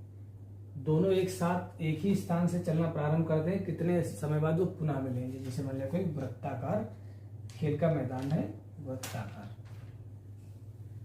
अब इसमें कहीं सोनिया चली उसको 18 मिनट, रवि को 12 मिनट, तो इसका मतलब उनकी स्पीड पर डिपेंड करता है कि उनकी स्पीड क्या है, यही डिसाइड कर रहा है कि कितना टाइम लगेगा। तो देखिए अब हम क्या करते हैं क्वेश्चन को, सोनिया को लिख लेते हैं, सोनिया को लिया गया समय, सोनिया को लगा समय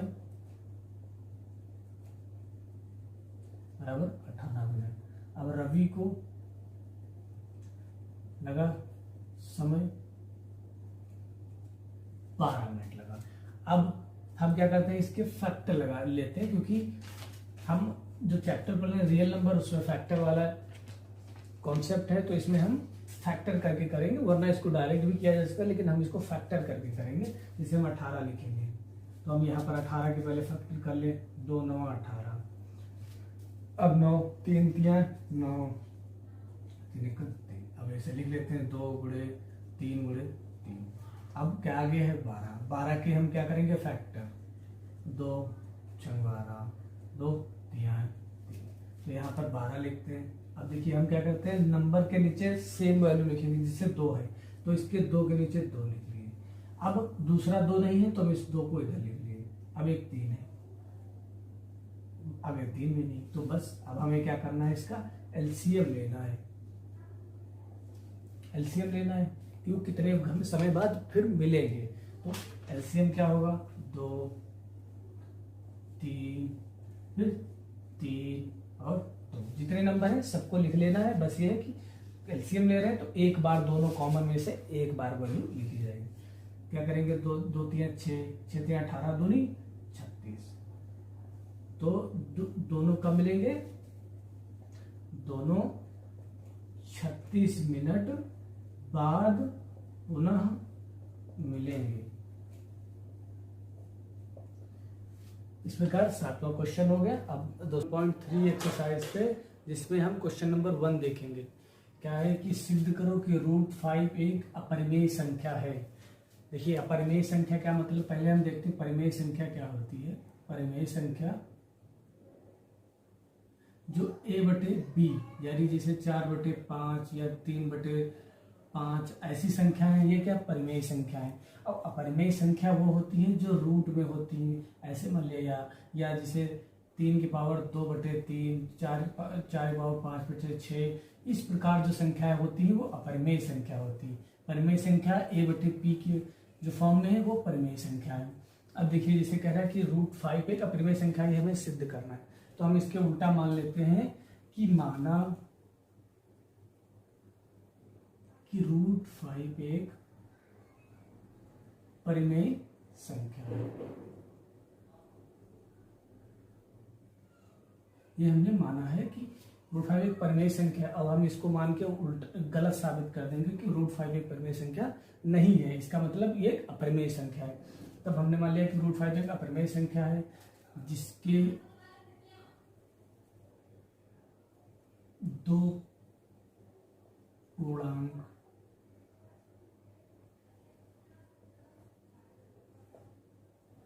a, b है जो सहअभाज्य है।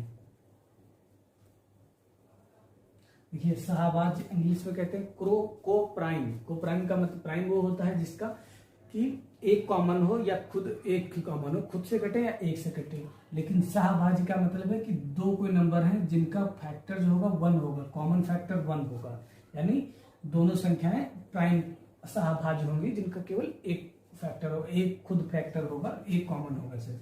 तो अब मान लेते हैं √5 जो हमने माना था परिमेय संख्या है, तो a बराबर क्या हो जाएगा, b हो जाएगा। अब हम क्या करते हैं, दोनों पक्षों में वर्ग कर लेंगे।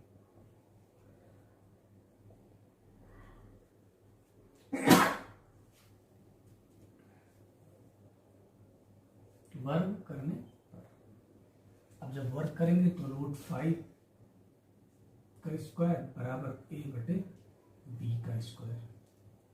अब देखिए √5 की पावर क्या होगी, 1/2। अब इसकी पावर स्क्वायर करेंगे तो क्या हो जाएगा, 5 एक जगह मल्टीप्लाई होगा 2/2, 2 कट जाएगा, यानी 5 की पावर 1 जो कि 5 हो जाएगा। तो यहाँ पर 5 बराबर a²/b²।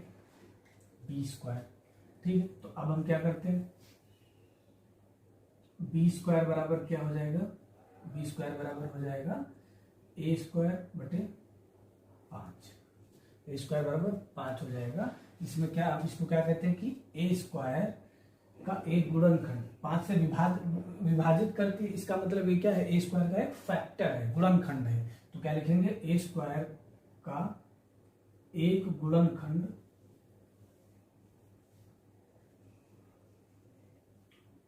5 है, इसलिए a का भी गुणनखंड 5 है, इसलिए a का भी गुणनखंड होगा क्योंकि ये स्क्वायर का है। अब हम आगे चलते हैं, तो अब हम मान लेते हैं कि माना a बराबर 5x मान लेते हैं, जहां x एक पूर्णांक है। अब देखते हैं ए बराबर 5x मान लिया। अब हम यहाँ पर जैसे √5 हमने लिखा था, √5 बराबर a बटे b। अब a की जगह हम √5 बराबर a की जगह क्या लिख लेंगे, 5x बटे b। अब क्या करेंगे, दोनों पक्षों में हम वर्ग कर लेंगे।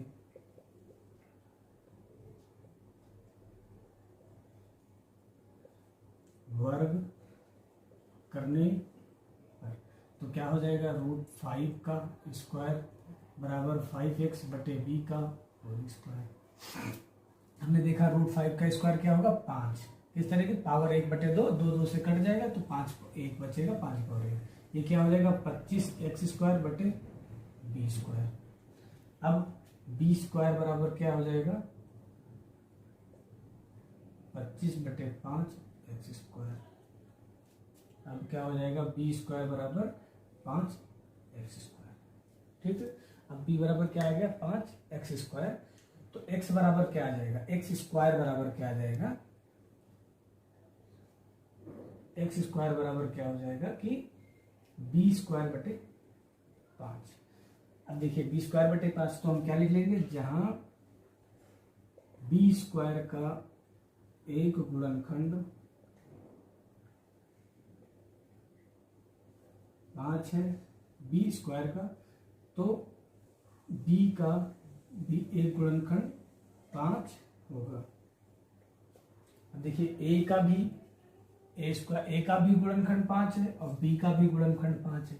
तो इसका मतलब ये हो गया कि हमने माना था कि a का में भी को प्राइम होंगे, लेकिन इसका तो फैक्टर 5 है। तो जो हमने माना था वो क्या था, गलत साबित हो गया। तो अब हम यहां लिख लेंगे, इसको ऐसे साइड में बना देंगे। अतः हमारे द्वारा की गई कल्पना गलत है।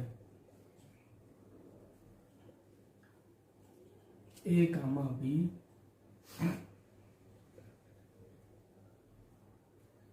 √5 एक परिमेय संख्या नहीं है, परिमेय संख्या नहीं है। तो क्या होगा, इसलिए √5 एक अपरिमेय संख्या है। √5 क्या है, अपरिमेय संख्या हो जाएगी, क्योंकि हमने जो माना था वो सारी प्रॉपर्टी गलत साबित हो गई।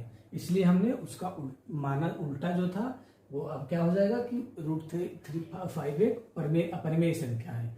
इसमें बस सीधा सा हमको बस ऐसे समझ लेना है कि हमने √5 को एक परिमेय संख्या माना। परिमेय संख्या का मतलब होता है a बटे b, तो जब उसके बराबर क्या हो जाएगा, a बटे b हो जाएगा। दोनों पक्षों में स्क्वायर कर देंगे, जब स्क्वायर आ जाएगा तो उसके बाद a स्क्वायर बटे b स्क्वायर का फॉर्म आ जाएगा। तो हमने इसको क्या किया, b स्क्वायर इधर ले लिया, a स्क्वायर बटे 5 हो गया। अब इसका डिवाइड 5 है, इसका मतलब है गुणनखंड a स्क्वायर का 5 है, a का भी गुणनखंड होगा।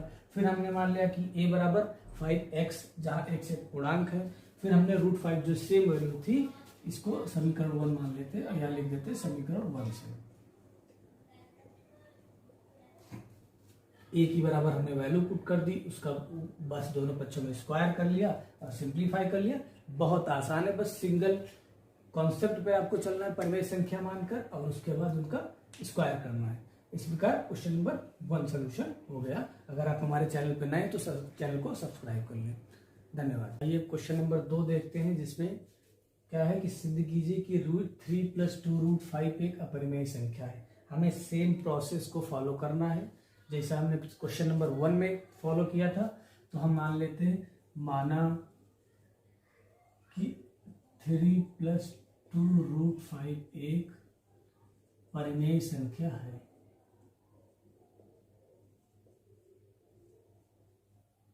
परिमेय संख्या है जिसके दो पूर्णांक a, b है, जो कि सह अभाज्य है।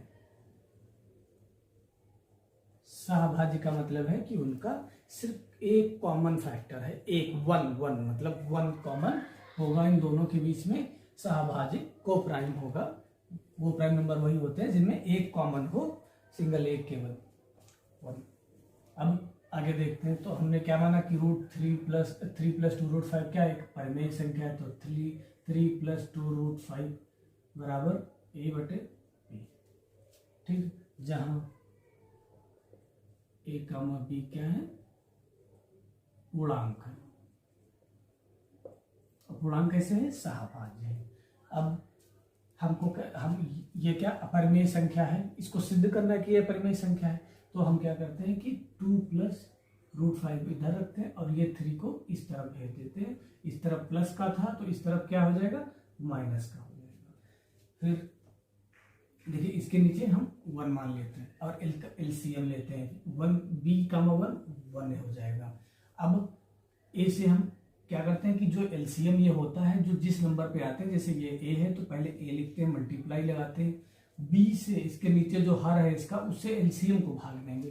तो बी से बी को भाग देंगे तो कितना, 1 बचेगा, वो कट जाएगा। इंटू -3 है, 3 को ऐसे लिख लिया, मल्टीप्लाई लगा दिया। अब ए से हम बी को भाग देंगे तो 1 बी से 1 ही आएगा, तो गुणे 3 बी आ जाएगा। अब ये इधर क्या हो जाएगा, √5। आगे 2√5 बराबर ये क्या हो जाएगा, a - 3b/p। फिर क्या करेंगे, क्योंकि ये एक अपरिमेय संख्या प्रूफ करना है। और अपरिमेय संख्या कौन सी होती है, जो रूट में होती है, रूट में, केवल रूट में। तो उसका हम क्या करते हैं, फिर √5 से रखते हैं और 2 को इसके नीचे भेज देते हैं। क्या हो जाएगा, 2 सिंगल बचा तो √5 इधर बचा और इधर ये बचा, जो कि किसमें है, a/b के फॉर्म में है। मतलब ये क्या है, परिमेय संख्या है। और √5 क्या है, अपरिमेय संख्या है। जबकि हम जानते हैं कि अगर दो वैल्यू बराबर हैं तो वो सेम नेचर में होनी चाहिए। बराबर तभी हम लगाएंगे, जैसे मान लिया कहा जाए 3b बराबर 3b बराबर है, अगर ये तो ये बराबर का चिन्ह लगेगा। अगर ये बराबर 2b लिख लेंगे तो क्या होगा, 3b = 2b। तो इस प्रकार से तो क्या हमने माना था कि एक परिमेय संख्या है, लेकिन क्या हो गया, गलत। तो हम देखेंगे कि क्या, जहां a - 3b एक परिमेय संख्या है,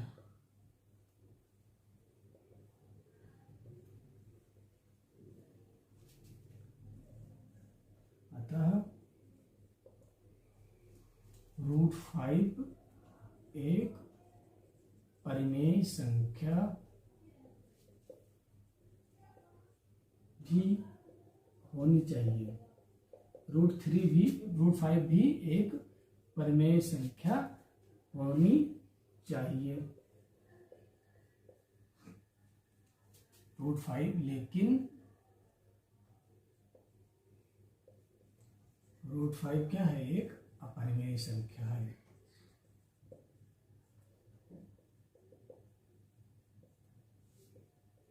अतः हमारे द्वारा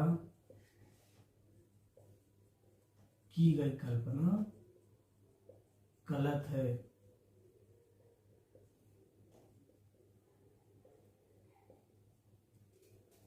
तो क्या हो जाएगा, 3 + 2√5 एक परिमेय संख्या है। देखिए बोर्ड परीक्षा में क्या होता है कि आप जितना भाषा बना पाए अच्छे से, बड़ा बढ़िया सजा के डिफाइन कर पाए, उतने अच्छी मार्किंग मिलेगी। फिलहाल इस बार के मैथ जो 22 में मैथ एग्जाम हुए बोर्ड में, उसमें मैथ में बहुत कम मार्किंग की गई, नंबर मिले बच्चों को। तो शायद हो सकता है कहीं पर यह हो कि उन्होंने भाषा बनाने में कोई गलतियां की, इसलिए मैथ में कम नंबर दिए गए। जो मैंने जिनको पढ़ाया उन बच्चों के काफी मैथ में कम नंबर थे, लेकिन उनका पेपर अच्छा गया था, उससे बावजूद भी कम नंबर थे। इसमें सबसे बड़ी यही है कि हो सकता है आपकी भाषा गलत हो, तो आप जितना अच्छे से भाषा बनाएंगे आपको मार्किंग भी उतनी अच्छी मिलेगी एग्जामिनर द्वारा। तो आप बस ये सीधे इसमें कुछ मानना नहीं है कि माना कि ये एक परिमेय संख्या है, परिमेय संख्या प्रूफ करना है। अब जब परिमेय संख्या है तो जाहिर सी बात उसके बराबर में क्या होगा, कोई वैल्यू ऐसी होगी जो परिमेय के फॉर्म में होगी। परिमेय का फॉर्म a/b होता है। ए बी बटे बी कर ली। अब हमको ये भी दिखा रहे कि अपरिमेय, तो हम जानते हैं कि अपरिमेय संख्याएं कौन सी होती, जो अंडर रूट में होती हैं या क्यूब रूट में होती हैं, वो क्या होती हैं, वो अपरिमेय संख्या होती हैं। तो हमारी एक ही कोशिश रहेगी कि हम जो अपरिमेय संख्या है वो उसको सिर्फ एक साइड में रखें, बाकी सारी चीजों को दूसरे साइड भेज दें। बस हमने वही किया, 3 को इधर माइनस में कर लिया, उसके बाद जो √5 के साथ 2√5 था उसको 2 को उसके बटे में भेज दिया, जो कि वैल्यू बराबर √5 बचा, उसके बराबर जो आया वो पी क्यू ए बटे बी के फॉर्म में आया। बस वही प्रूफ करना था कि ये एक परिमेय संख्या है, तो ये भी होनी चाहिए, लेकिन ये परिमेय संख्या है। जो हमें प्रूफ करना था हमने वही कर दिया, उसके बाद भाषा बना लिया बढ़ा चढ़ा के, तो थोड़ा जो है आगे पन्ने का सोल्यूशन हो जाएगा, जिससे लगेगा कि हाँ एक बड़ा प्रूफ है। इस प्रकार 2 नंबर क्वेश्चन का सोल्यूशन हो गया। धन्यवाद। क्वेश्चन नंबर 3 क्या कह रहा है, सिद्ध कीजिए कि निम्नलिखित संख्याएं अपरिमेय संख्याएं हैं। तो इसमें क्वेश्चन दिए गए 3 क्वेश्चन है। सबसे पहले हम क्वेश्चन नंबर 1 देखते हैं। 1/√3 क्या है, एक अपरिमेय संख्या है, ये हमें सिद्ध करना है। तो हम मानते हैं, माना कि 1/√2 एक परिमेय संख्या है। जैसा हम क्वेश्चन नंबर 1 और 2 करें, सेम प्रोसेस से इसको भी करेंगे। और आगे क्या लिखेंगे, जहां a, b दो पूर्णांक हैं जो कि सहअभाज्य संख्याएं हैं। बस हमें थोड़ी भाषा बनानी है बढ़ा चढ़ा के, थोड़ा अच्छा, ताकि थोड़ा सोल्यूशन जो है वो 7-8 लाइनों में बन जाए, वरना फिर इसको अगर 2 लाइनों में प्रूफ कर दोगे तो फिर एक आध नंबर देगा, उससे ज़्यादा देगा नहीं। तो हमें थोड़ा बढ़ाना है ताकि लगे कि हाँ क्वेश्चन का बढ़िया सोल्यूशन हुआ है। हमने क्या मान लिया कि 1/√2 क्या है, परिमेय संख्या है। परिमेय की डिफिनीशन क्या होती है, 1/2 a बटे b के फॉर्म में कोई भी संख्या हो। तो अब 1 बटे हमने क्या मान लिया, 1 बटे ये संख्या इसके बराबर परिमेय है, तो a बराबर b, a बटे b क्या होगा, a, b पूर्णांक है।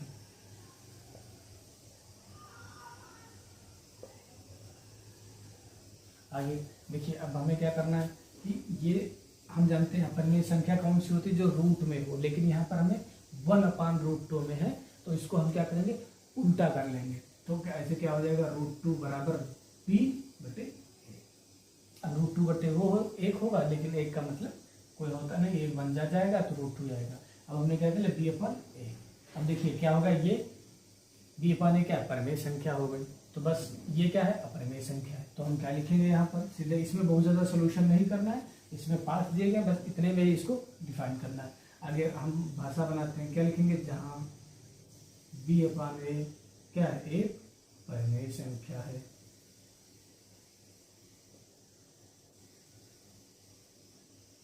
अतः b/a के बराबर की संख्या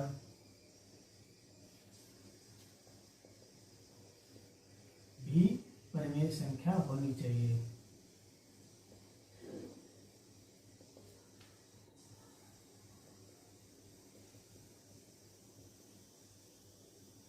हम क्या देखते हैं कि रूल यही होता है, जब जो संख्या उसके बराबर है, सेम नेचर की, सामने भी बराबर की संख्या में होंगी, तो क्या होगा, दोनों बराबर होंगी।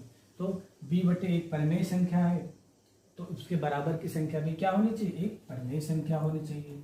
फिर आगे लिख देते हैं, √2 एक अपरिमेय संख्या है।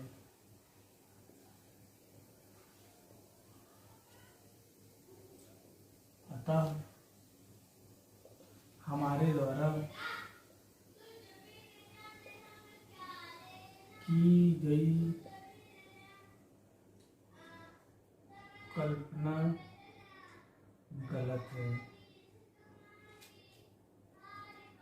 कल्पना कि 1/√2 एक परिमेय संख्या है जो गलत है। अतः या इसलिए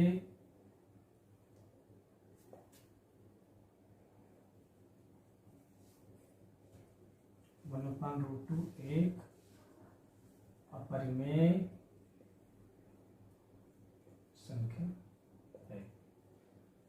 दोस्तों कुछ नहीं करना है इसमें, हमें सिर्फ इतना ही मानना है कि ये एक परिमेय संख्या है। तो इससे क्या होगा कि हम उसके बराबर a/b मान लेंगे। इसमें तो बस सिर्फ उसको उल्टा कर देना है और उसके बाद वो भाषा बना लेना है। 1.3 से हर साल एक नई क्वेश्चन आता है, पिछली बार भी आया था, उसके पहले भी आया था।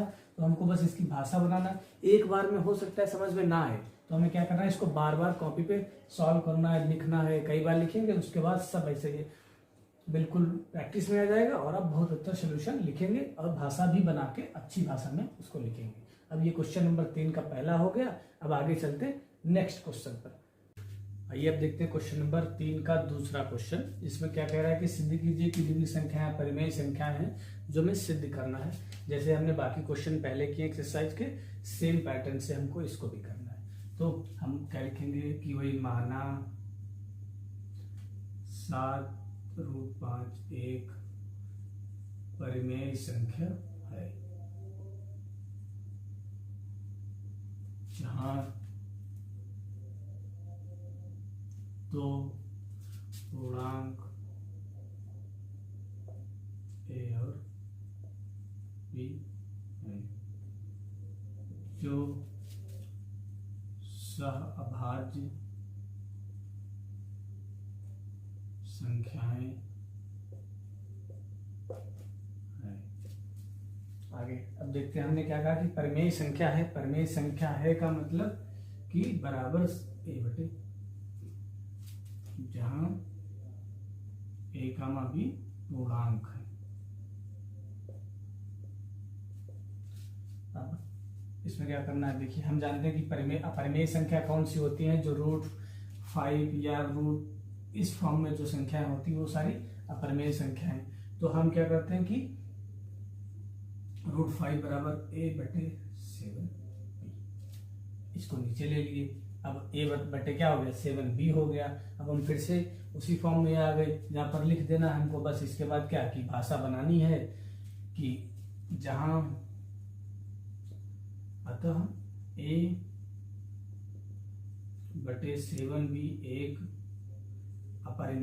एक परिमेय संख्या है।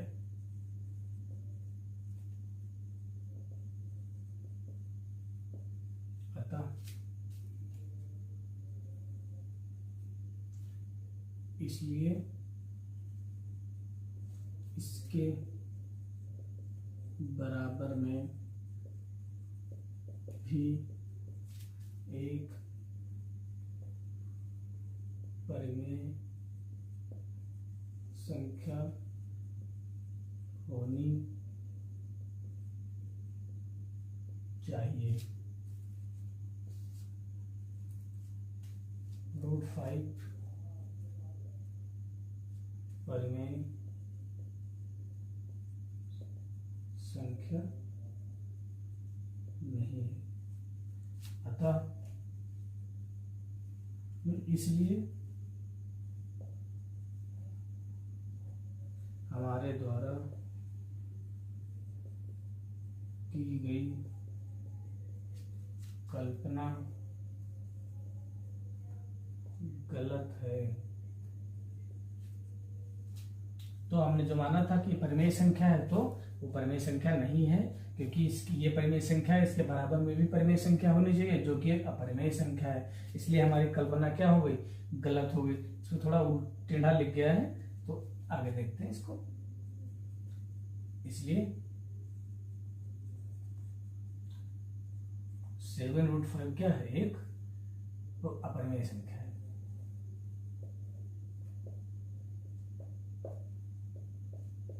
जो हमको प्रूफ करना था हमने प्रूफ कर दिया।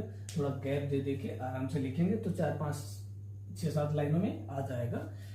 ए बराबर हमने क्या, इसके बराबर परिमेय संख्या मान ली, a/b मान लिया, तो √5 7 नीचे लिया, इसलिए एक परिमेय संख्या है। इसके बराबर में भी परिमेय संख्या होनी चाहिए जो कि एक अपरिमेय संख्या है। इसलिए परिमेय संख्या नहीं है तो क्या है, इसका मतलब परिमेय संख्या नहीं तो क्या है, अपरिमेय संख्या है। इस प्रकार क्वेश्चन नंबर 3 का हमने 2 नंबर कर लिया। अब आगे चलते हैं नेक्स्ट क्वेश्चन पर।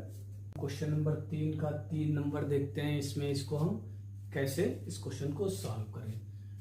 और बाकी क्वेश्चन हम कर चुके हैं पहले। तो देखिए क्या है कि 6 + √3 एक अपरिमेय संख्या है, ये हमें सिद्ध करना है। तो हम इसको कैसे करेंगे, सेम प्रोसीजर जो हो जैसे हमने पिछले क्वेश्चन किए, सेम माना कि 6 + √2 एक परिमेय संख्या है। हमने क्या मान लिया कि अपरिमेय संख्या, इसको प्रूफ करना है, तो हमने मान लिया ये क्या है, परिमेय संख्या है। फिर लिखेंगे जहां 2 पूर्णांक a, b है जो कि सहअभाज्य संख्याएं या पूर्णांक है। सहअभाज्य का मतलब क्या होता है कि उनके बीच में कॉमन केवल एक है, वो प्राइम सहअभाज्य है, को प्राइम है, उनका एक ही कॉमन है, केवल एक। जैसे 2, 3 है, 2 पूर्ण नंबर को प्राइम नंबर या सहअभाज्य संख्या है, तो इनमें इनका फैक्टर क्या है, एक ही, केवल एक कॉमन फैक्टर है, बस इसके अलावा कोई नहीं है, तो ये होती है को प्राइम नंबर। आगे देखते हैं। तो हमने जो माना था 6 + √2 = a/b, फिर जहां a, b पूर्णांक है। अब देखिए हम क्या करते हैं कि 6 को इस तरफ ले आते हैं। क्यों? क्योंकि हमें अपरिमेय संख्या लाना है। अपरिमेय संख्या कौन सी होती हैं, जो रूट में हो, तो √5, √2, √3, √7 या √3, 7, √3, ये इस टाइप की क्या संख्याएं को क्या होती है, अपरिमेय संख्याएं। तो हम क्या करते हैं, आगे चलते हैं, 6 को इस तरफ ले आएंगे, तो √2 बराबर क्या हो जाएगा, a/b - 6।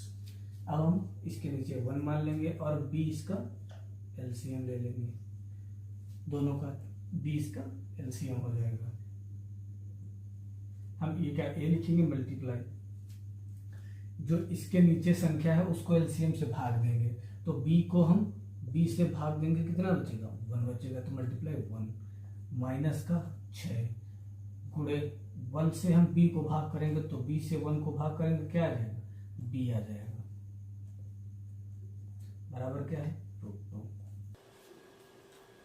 आगे देखते हैं, तो क्या हो जाएगा, √2 बराबर a बन जा a - 6b/, तो देखिए अब क्या हो गया, ये क्या है, a/b के फॉर्म में a - 6b/b बराबर कितना है, √2। तो ये क्या है, परिमेय संख्या है, और अपरिमेय संख्या √2 है। तो बस हम लिख देते हैं, अतः a - 6b/b एक परिमेय संख्या है जिसके बराबर में परिमेय संख्या होनी चाहिए। फिर आगे लिखेंगे, √2 एक परिमेय संख्या नहीं है,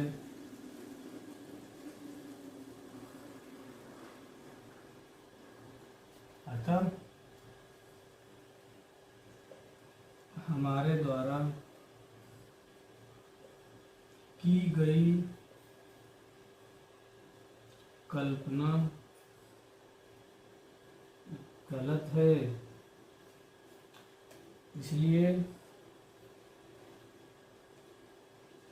6 + √2 एक अपरिमेय संख्या।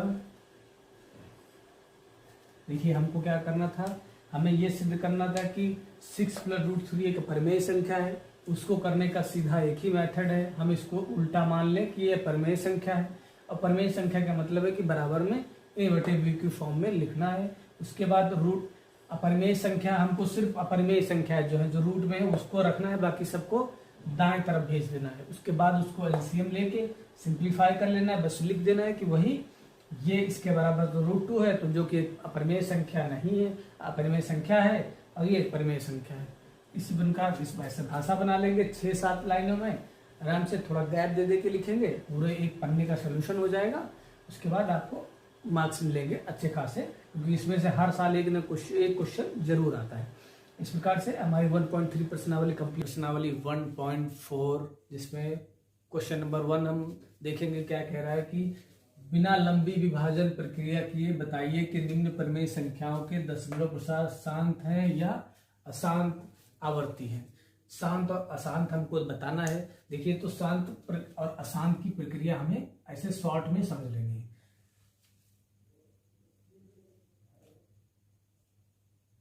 जहां पर ऐसा प्रोसेस उसके हर में हो, क्योंकि विभाजन प्रक्रिया है तो विभाजन हमेशा हर से अंश को किया जाता है। तो जहां पर हर में ऐसे 2 की पावर n, m की पावर m है, दो या फिर 2 है या 5 है, दो में से एक है, वो शांत है। और उसके अलावा अगर कोई दूसरी अभाज्य संख्या जैसे 3, 5, 7, 11 आ जाएगी, इसके साथ में अगर ऐड हो गई तो वो क्या हो जाएगा, अशांत हो जाएगा। और हमको फैक्टर करने हैं, उसके बाद ही हमको इसको देखना है। तो सबसे पहले हम क्वेश्चन नंबर 1 पर चलते हैं। देखिए इसमें क्या है, 13 और 31, 25। तो देखिए सबसे पहले हम क्या करेंगे, 31 और 25 के फैक्टर करेंगे। अब फैक्टर में देखिए आखिरी संख्या क्या है, 5 है। अब हमने कहा था 3 की डिविजिबिलिटी रूल क्या है, 3 में क्या करेंगे हम, देखिए 2 की क्या होती, लास्ट में कोई सम संख्या हो या 0 हो तो 2 से डिविजिबल होगा, लेकिन वो नहीं है, यहाँ पर 5 है। तो हमें पहले चेक कर लेंगे 3 से डिविजिबल नहीं, तो हम इनके अंकों का योग करते हैं। 5 2 7, 7 1 8, 8 3 11। अब 11 3 से तो कट नहीं रहा है, तो इसका मतलब ये 3 से नहीं कटेगा, 5 से ही कटेगा। 5 की डिविजिबिलिटी क्या होती है, लास्ट में 5 हो या 0 हो। 5 से कटेंगे तो क्या आ जाएगा, 5 6 30, 5 दूनी 10, 55 25।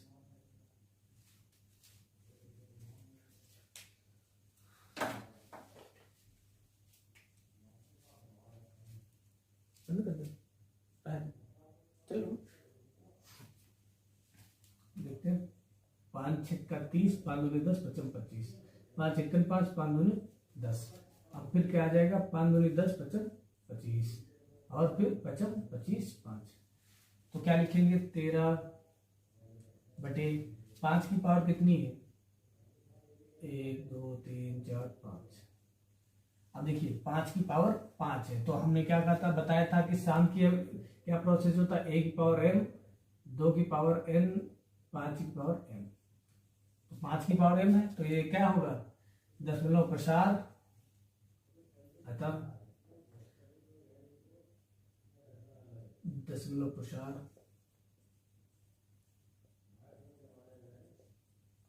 1 2 की पावर m के रूप के समान है।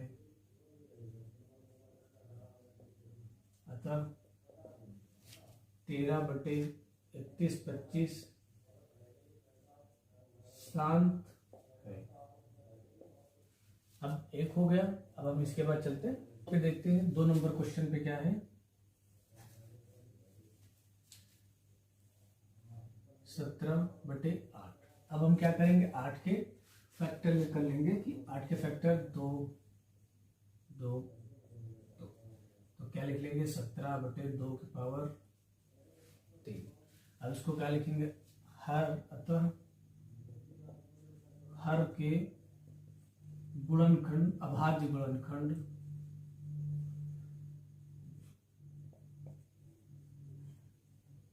में 2 की पावर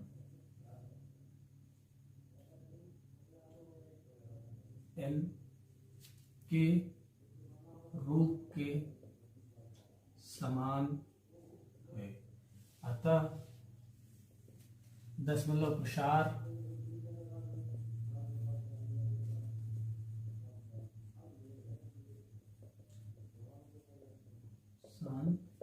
होगा। हमें थोड़ा इसका हल भी लिखना है ताकि एग्जामिनर को थोड़ा लंबा सॉल्यूशन बने, इसी अनुसार जितना हम थोड़ा लंबा खींचेंगे, बोर्ड की राइटिंग क्या है कि जितना अच्छा आप बढ़ा के थोड़ा एक्सप्लेन करेंगे उतने अच्छे मार्क्स मिलेंगे। तो हमने भाषा बना ली। इस प्रकार दूसरा भी शांत मिल गया। अब हम चलते हैं तीसरे नंबर क्वेश्चन पर, आगे देखते हैं। आगे 64/555। अब हम क्या करेंगे, 455 के फैक्टर करेंगे। तो हम पहले नंबर में क्या करेंगे, 3 के डिविजिबिलिटी रूल चेक करेंगे। 5 5 10 4 14, 14 3 से डिविजिबल नहीं है। अब 5 पे सीधे चलते हैं। 5 9 जा 45, 5 1 जा 5। अभी जानते हैं 7 1 जा 7, 7 या 21 13। तो 64 की क्या आ जाएगी, फैक्टर क्या आएगा, 5 × 7 × 13। अब हम इसको क्या लिखेंगे, अब ये क्या होगा, इसमें 5 की पावर m तो है ये वाला, लेकिन उनमें अभाज्य संख्या 7 और 13 भी है। तो इसलिए ये सोल्यूशन ये क्या हो जाएगा, दशमलव के साथ अशांत हो जाएगा, क्योंकि दूसरे हम जो अभाज्य गुणनखंड हमें इसमें मिल गए हैं। इसलिए हम क्या लिखेंगे, अतः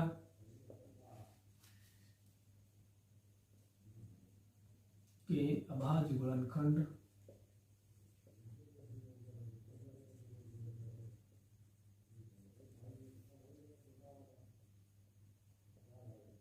के समान नहीं है, अतः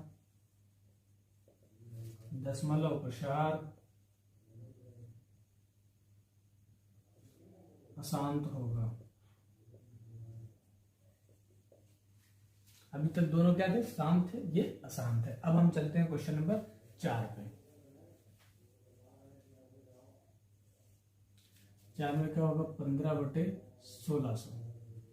अब देखिए 1600 के हम फैक्टर कर लेंगे, या फिर अगर 1600 के ऐसे भी फैक्टर आपको उससे करे, 1600 ज्यादा नंबर है तो इसको ऐसे हम तोड़ लेते। 1600 क्या होगा, 40 × 40, 4 चक्कू 16 और 2 जीरो हो गए। अब देखिए 40 को भी हम स्प्लिट कर सकते हैं, 10 चक्का 40 गुणे ये, फिर 10 चक्का 40।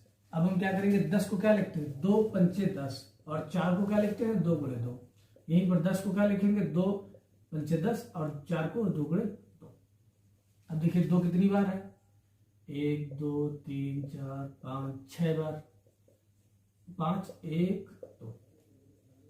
तो अल्टीमेटली हमको फैक्टर ही करने थे, तो वो लंबा पड़ता, इसमें 2 जीरो थे, बहुत लंबा जाता।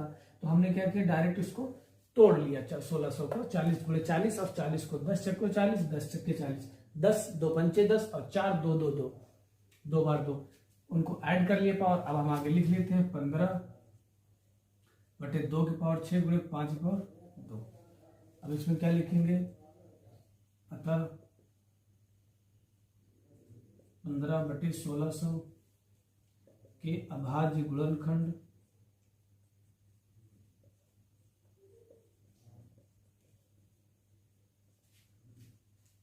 तो × n × 5m के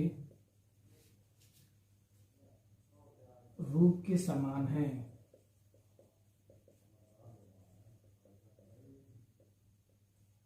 अतः दशमलव प्रसार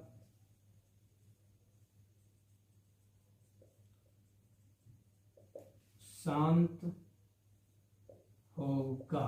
अब क्वेश्चन नंबर 4 हो गए। अब चलते हैं 5 पे, देखते हैं क्वेश्चन नंबर 5 में। देखिए 5 में क्या कह रहा है, 29 और 343। अब 343 क्या हमें क्या करना है, फैक्टर करना है। डिविजिबिलिटी रूल देखते हैं, 4 3 7, 4 3 7 3 10। तो 10 3 से तो कटेगा नहीं। अब दूसरी चीज हम ये भी जानते हैं, 343 क्या है, 7 का क्यूब है। तो 7 7 28, और 7 9 63, 7 7, तो 29/7 का पावर 3। तो देखिए ये 2 की पावर n 5 पावर m के रूप के समान नहीं है, इसमें तो भाज्य गुणनखंड 2 5 के अलावा दूसरा आ गया। तो हम क्या लिखेंगे कि अतः 29/343 के अभाज्य गुणनखंड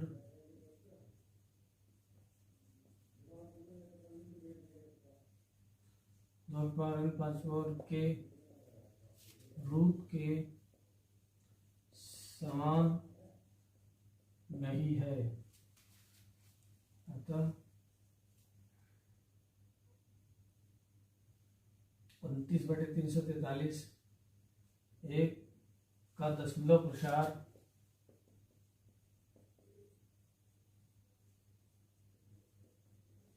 अशांत होगा। अशांत क्योंकि 7 की पावर में है, 7 आ गया उसमें, क्योंकि हमें क्या करना है, सिर्फ 2 और 5 के रूप में ही उसको रखना है। तो पांचवा क्या हो गया, अशांत हो गया। अब हम चलते हैं 6 नंबर पे।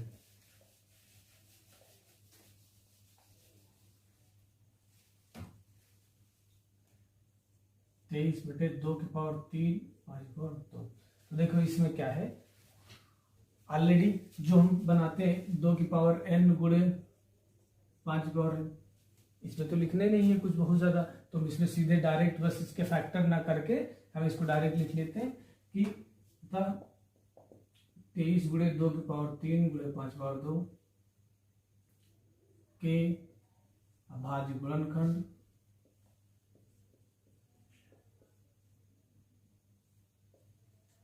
दो की पावर m गुणे 5 की पावर m के रूप के समान है, अतः दशमलव प्रसार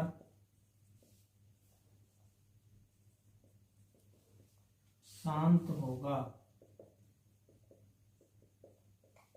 इस प्रकार छठा भी हो गया। अब चलते 7वें में।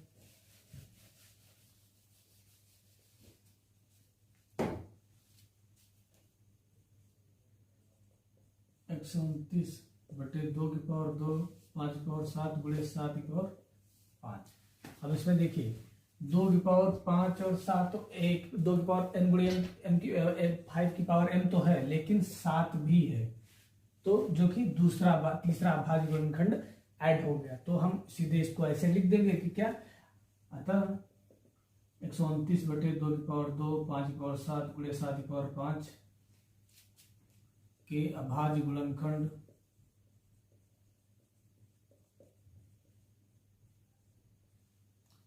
दो की पावर m 5 की पावर m के रूप के समान नहीं है, इसलिए 34 बटे 2 की पावर 2 5 की पावर 7 और 7 की पावर 5 दशमलव प्रसार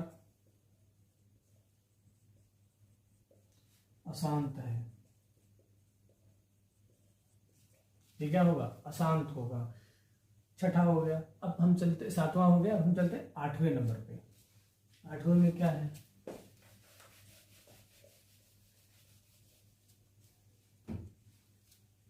देखिए 8वें में क्या, 6 बटे 15। तो 6, देखिए हम इसको सिंप्लीफाई कर लेते हैं। 3 से 3 5 15, 3 दूना 6, तो क्या हो जाएगा 2 बटे 5। अब 2 बटे 5 हो गए। अब हम ये क्या हो गया, 2 की पावर n गुणे 5 की पावर m के रूप में 5 वाला के रूप में प्रॉपर्टी हो गई। तो ये शांत होगा। शांत होगा क्योंकि 2 या 5 हो, कोई तीसरा फैक्टर अभाज्य गुणनखंड ना ऐड हुआ हो, तो लिख देते हैं। अतः 6 बटे 15 के अभाज्य गुणनखंड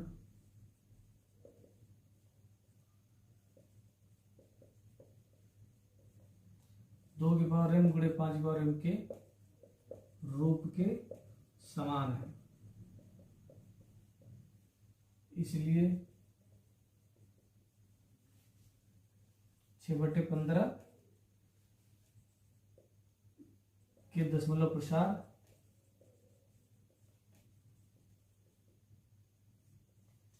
शांत होगा। क्वेश्चन नंबर 9 में, उसमें क्या है, 35 बटे 50। अब देखिए 50 के क्या हम फैक्टर करेंगे, तो 50 को हम क्या लिखते हैं, 10 गुणे 50 होता है, और 10 को क्या लिखते हैं, 2 गुणे 5। हम सीधे भी फैक्टर कर सकते हैं तोड़ के उनको। अब 35 बटे 50 की जगह क्या लिखेंगे, 2 गुणे 5 की पावर 2। अब लिखते हैं, लिख देंगे बस इसमें। अतः 35 बटे 50 के अभाज्य गुणनखंड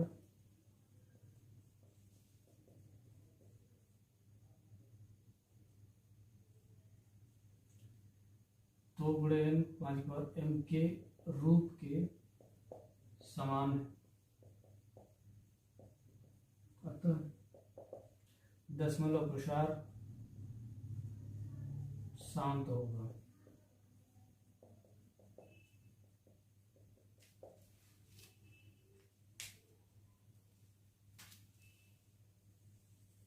अब हम देखते हैं 77 गुणे 2/210। अब देखिए 210 के अगर जैसे मान लिया फैक्टर नहीं भी पता है तो हम 210 को ऐसे कर पा रहे हैं जल्दी में, तो हम 210 को क्या है 21 गुणे 10 210 हो जाएगा। और 21 को क्या लिख सकते हैं 3 गुणे 7 और 10 2 गुणे 5। देखिए इसमें कोई भी रिपीट नहीं हुआ तो ऐसे लिख लेंगे 70 गुणे 2 गुणे 3 गुणे 5 गुणे 7। वैसा ना करो तो ऐसे कर लो। अब लिख ली इसमें क्या लिखेंगे 77/210 के अभाज्य गुणनखंड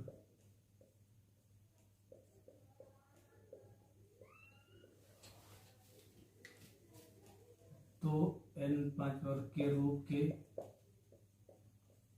समान नहीं है। क्यों? क्योंकि 5 और 7 एक्स्ट्रा आ गया,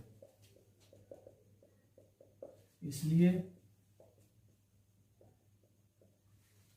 दशमलव प्रसार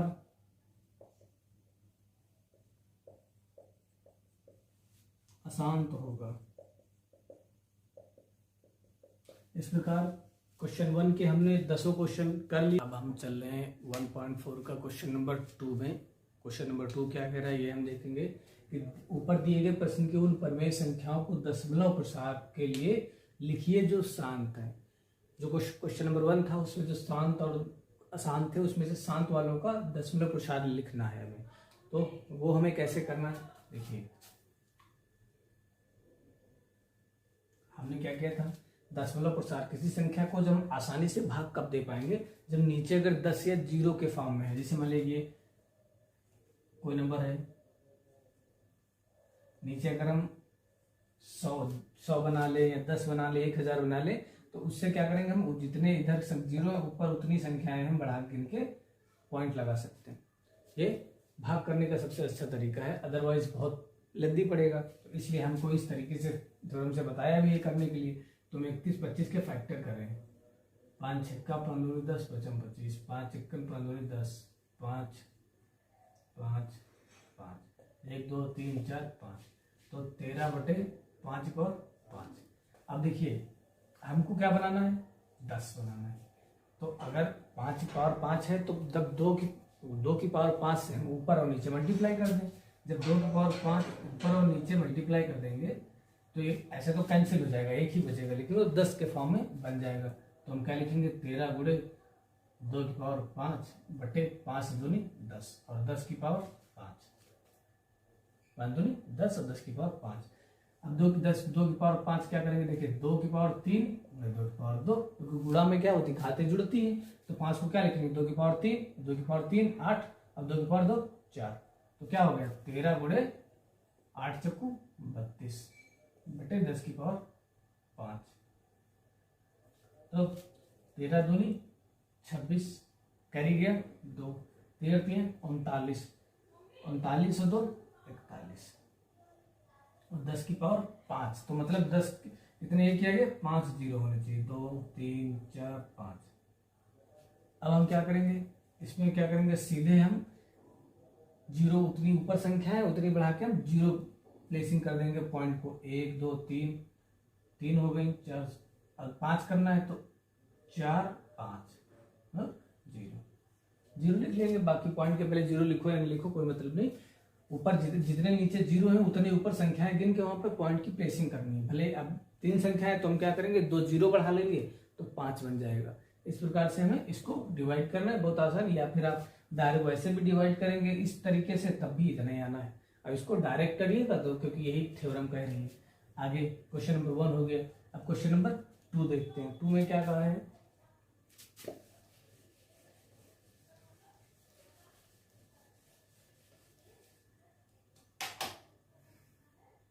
17/8। तो 8 को क्या हम लिखते हैं 2 की पावर 3। अब 2 की पावर 3 है, 10 कब बनाएंगे, जब 5 की पावर 3 से ऊपर और नीचे मल्टीप्लाई कर देंगे। 5 की पावर 3 गुणे 5 की पावर 3, 17 गुणे 5 की पावर 3 बटे 5 दूनी 10 और 10 की पावर 3। अब 5 की पावर 3, 3 क्या होता है 125 बटे 10 की पावर 3, 1000।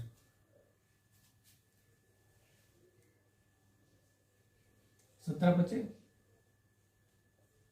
85, हासिल आया 8, 17 दूनी 34, 34 8 42, हासिल गया 4, 17 एकम 17 4 21 बटे 1000। हम क्या करेंगे, हम 0.30 है 1 2 3, तो ये क्या वैल्यू क्या आ जाएगा 2.125 आ जाएगी। क्वेश्चन नंबर 2 हो गया। बहुत इजी है, बस इसको 10 नीचे बनाना है हर में, ताकि उसके ऊपर भाग जो है पॉइंट गिन के हम दे सकते हैं, वैल्यू जो पॉइंट की प्लेसिंग कर सकते हैं। अब क्वेश्चन नंबर 3 पर आते हैं।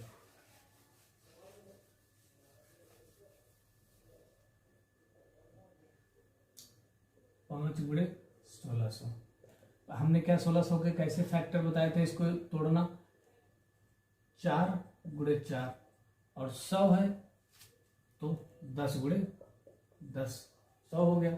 4 को क्या लिखेंगे 2 गुणे 2, अब इन 4 को 2 गुणे 2, अब इन 10 को 2 गुणे 5, 2 गुणे 5। अब 2 की पावर कितनी, 1 2 3 4 5 6, 5 की पावर 2। अब यहाँ क्या लिखेंगे 5 बटे 2 की पावर 6 गुणे 5 की पावर 2। अब यहाँ 5 की पावर 2 है और 2 की पावर 6 है, तो हमको भी 6 की समान पावर बनानी है, समान, तभी 10 बने। तो हम क्या करेंगे 5 की पावर 4 से ऊपर और 5 4 से नीचे मल्टीप्लाई कर देंगे। तो क्या हो गया 5 गुणे 5 की पावर 4 बटे 2 10 पावर 6।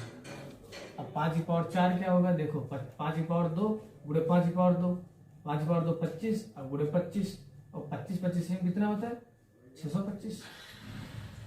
अब 625 को हम फिर से 5 से करेंगे तो 25 5 दूनी 10 2 12 5 3125 बटे 10 की पावर 6। तो 10 एक आगे कितने जीरो होने से 6 3 4 5 6, ऊपर कितनी 1 2 3 4, तो 31 25 4 है, 0 2 बढ़ा देंगे 6 हो गया, बस ये इसका आंसर हो गया। 2 2 4 2 6 पॉइंट बढ़ गया। इस प्रकार क्वेश्चन नंबर 3 भी हो गया। अब हम क्वेश्चन नंबर 4 देखते हैं।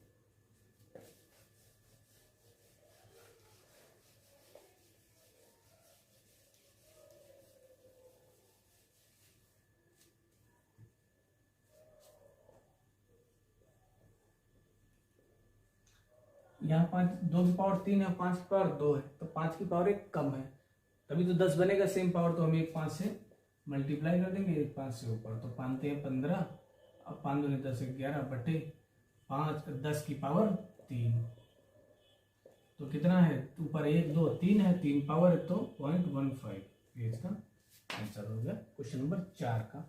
अब चलते हैं क्वेश्चन नंबर 5 पर।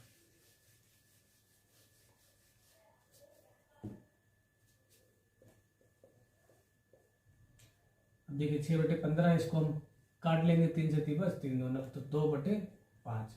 अब देखिए 5 है 10 बनाने लिए क्या करेंगे हम, सीधे 2 से मल्टीप्लाई कर देंगे, 2 ऊपर 2 नीचे, तो 4 बटे 10, तो क्या हो जाएगा 0.4, क्योंकि एक ही जीरो तो एक संख्यावाद हो गया, तो 5वां भी हो गया। अब हम चलते हैं क्वेश्चन नंबर 6 पर।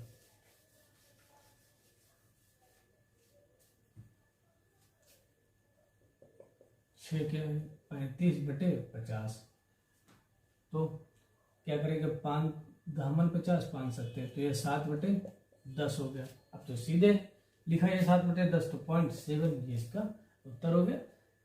इस प्रकार से बहुत इजी मेथड है। क्वेश्चन नंबर 2 पहला जैसे हमने क्वेश्चन नंबर 1, जिन्होंने क्वेश्चन नंबर 1 देख लीजिए, उसके बाद ही ये समझ आएगा। करने के बाद इसको बस 10 की फॉर्म में बनाना है, और 10 2 और 5 से मिलकर बनता है, तो 2 5 10 जब हम पेयर में होल पावर जब बना पाएंगे जब दोनों की पावर समान हो। दोनों की पावर समान नहीं है तो ऊपर नीचे मल्टीप्लाई करके हम पावर समान कर लेंगे। इस प्रकार क्वेश्चन नंबर 2 हो गया। चलते हैं क्वेश्चन नंबर 3 पर, जिसमें हम देखेंगे कि क्या क्या क्या। क्वेश्चन नंबर 3, कुछ वास्तविक संख्याओं में दशमलव प्रसार नीचे दर्शाए गए हैं। प्रत्येक स्थिति के लिए निर्धारित करो कि यह संख्या परिमेय संख्या है या नहीं है। परिमेय संख्या है या नहीं है। यदि परिमेय संख्या है तो पी क्यू के रूप में की गई है, तो क्यू के भाज्य गुणनखंड के बारे में आप क्या कह सकते हैं, या कह लीजिए परिमेय संख्या क्या है, पी बाई क्यू, बस उसी को इसमें उसको दर्शाना है। जैसे मान लिया हम क्वेश्चन नंबर 1 देखते हैं इसमें, तो 43.123456789। अब हम जानते हैं जब ऊपर से हम 0 दशमलव हटाते हैं तो नीचे जितनी दशमलव आगे की संख्या है उतने 0 बढ़ा लेते हैं। जैसे मान लिया पॉइंट हटाए, नीचे 1, अब 0 1 2 3 4 5 6 7 8 9 0 हमने बढ़ा दिए, 3 6 9 0 बढ़ गए। अब अगर हम इसको काटेंगे तो ये कटेगा और आगे जाके पी बाई क्यू के फॉर्म में ये लिखा जा सकता है। तो हम इसको क्या लिख सकते हैं कि ये परिमेय संख्या है।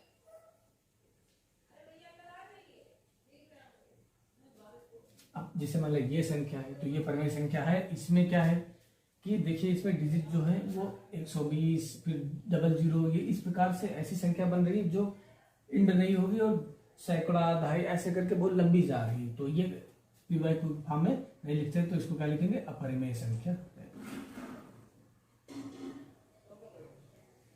अब ये देखिए इसमें क्या है, देखिए ये बार लगे तो हम जानते हैं जब बार हटाते हैं तो उसके नीचे क्या करते हैं कि उतने ही 9 बढ़ाए जाते हैं। ये कॉन्सेप्ट है जो आगे इस क्लासेस में आपके मिलेगा।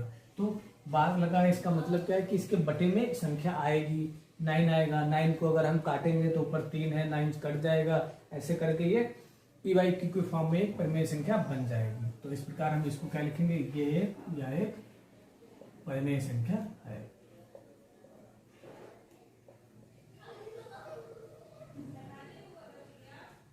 इस प्रकार से क्वेश्चन नंबर 3 खत्म हो गया। अब एक्सरसाइज हम 1.4 खत्म हो गई। इस प्रकार से अब अगला चैप्टर हम फिर शुरू करेंगे। इस प्रकार रियल नंबर जो है उसकी हमारे चैनल पर प्ले लिस्ट है। आपको जो भी क्वेश्चन देखना है प्ले लिस्ट में जाइए, सारे वीडियो क्वेश्चन वाइज और उसके बाद एक्सरसाइज वाइज सारे वीडियो पढ़ें। आप सुमित्रा संस क्लासेस देखते रहिए। धन्यवाद।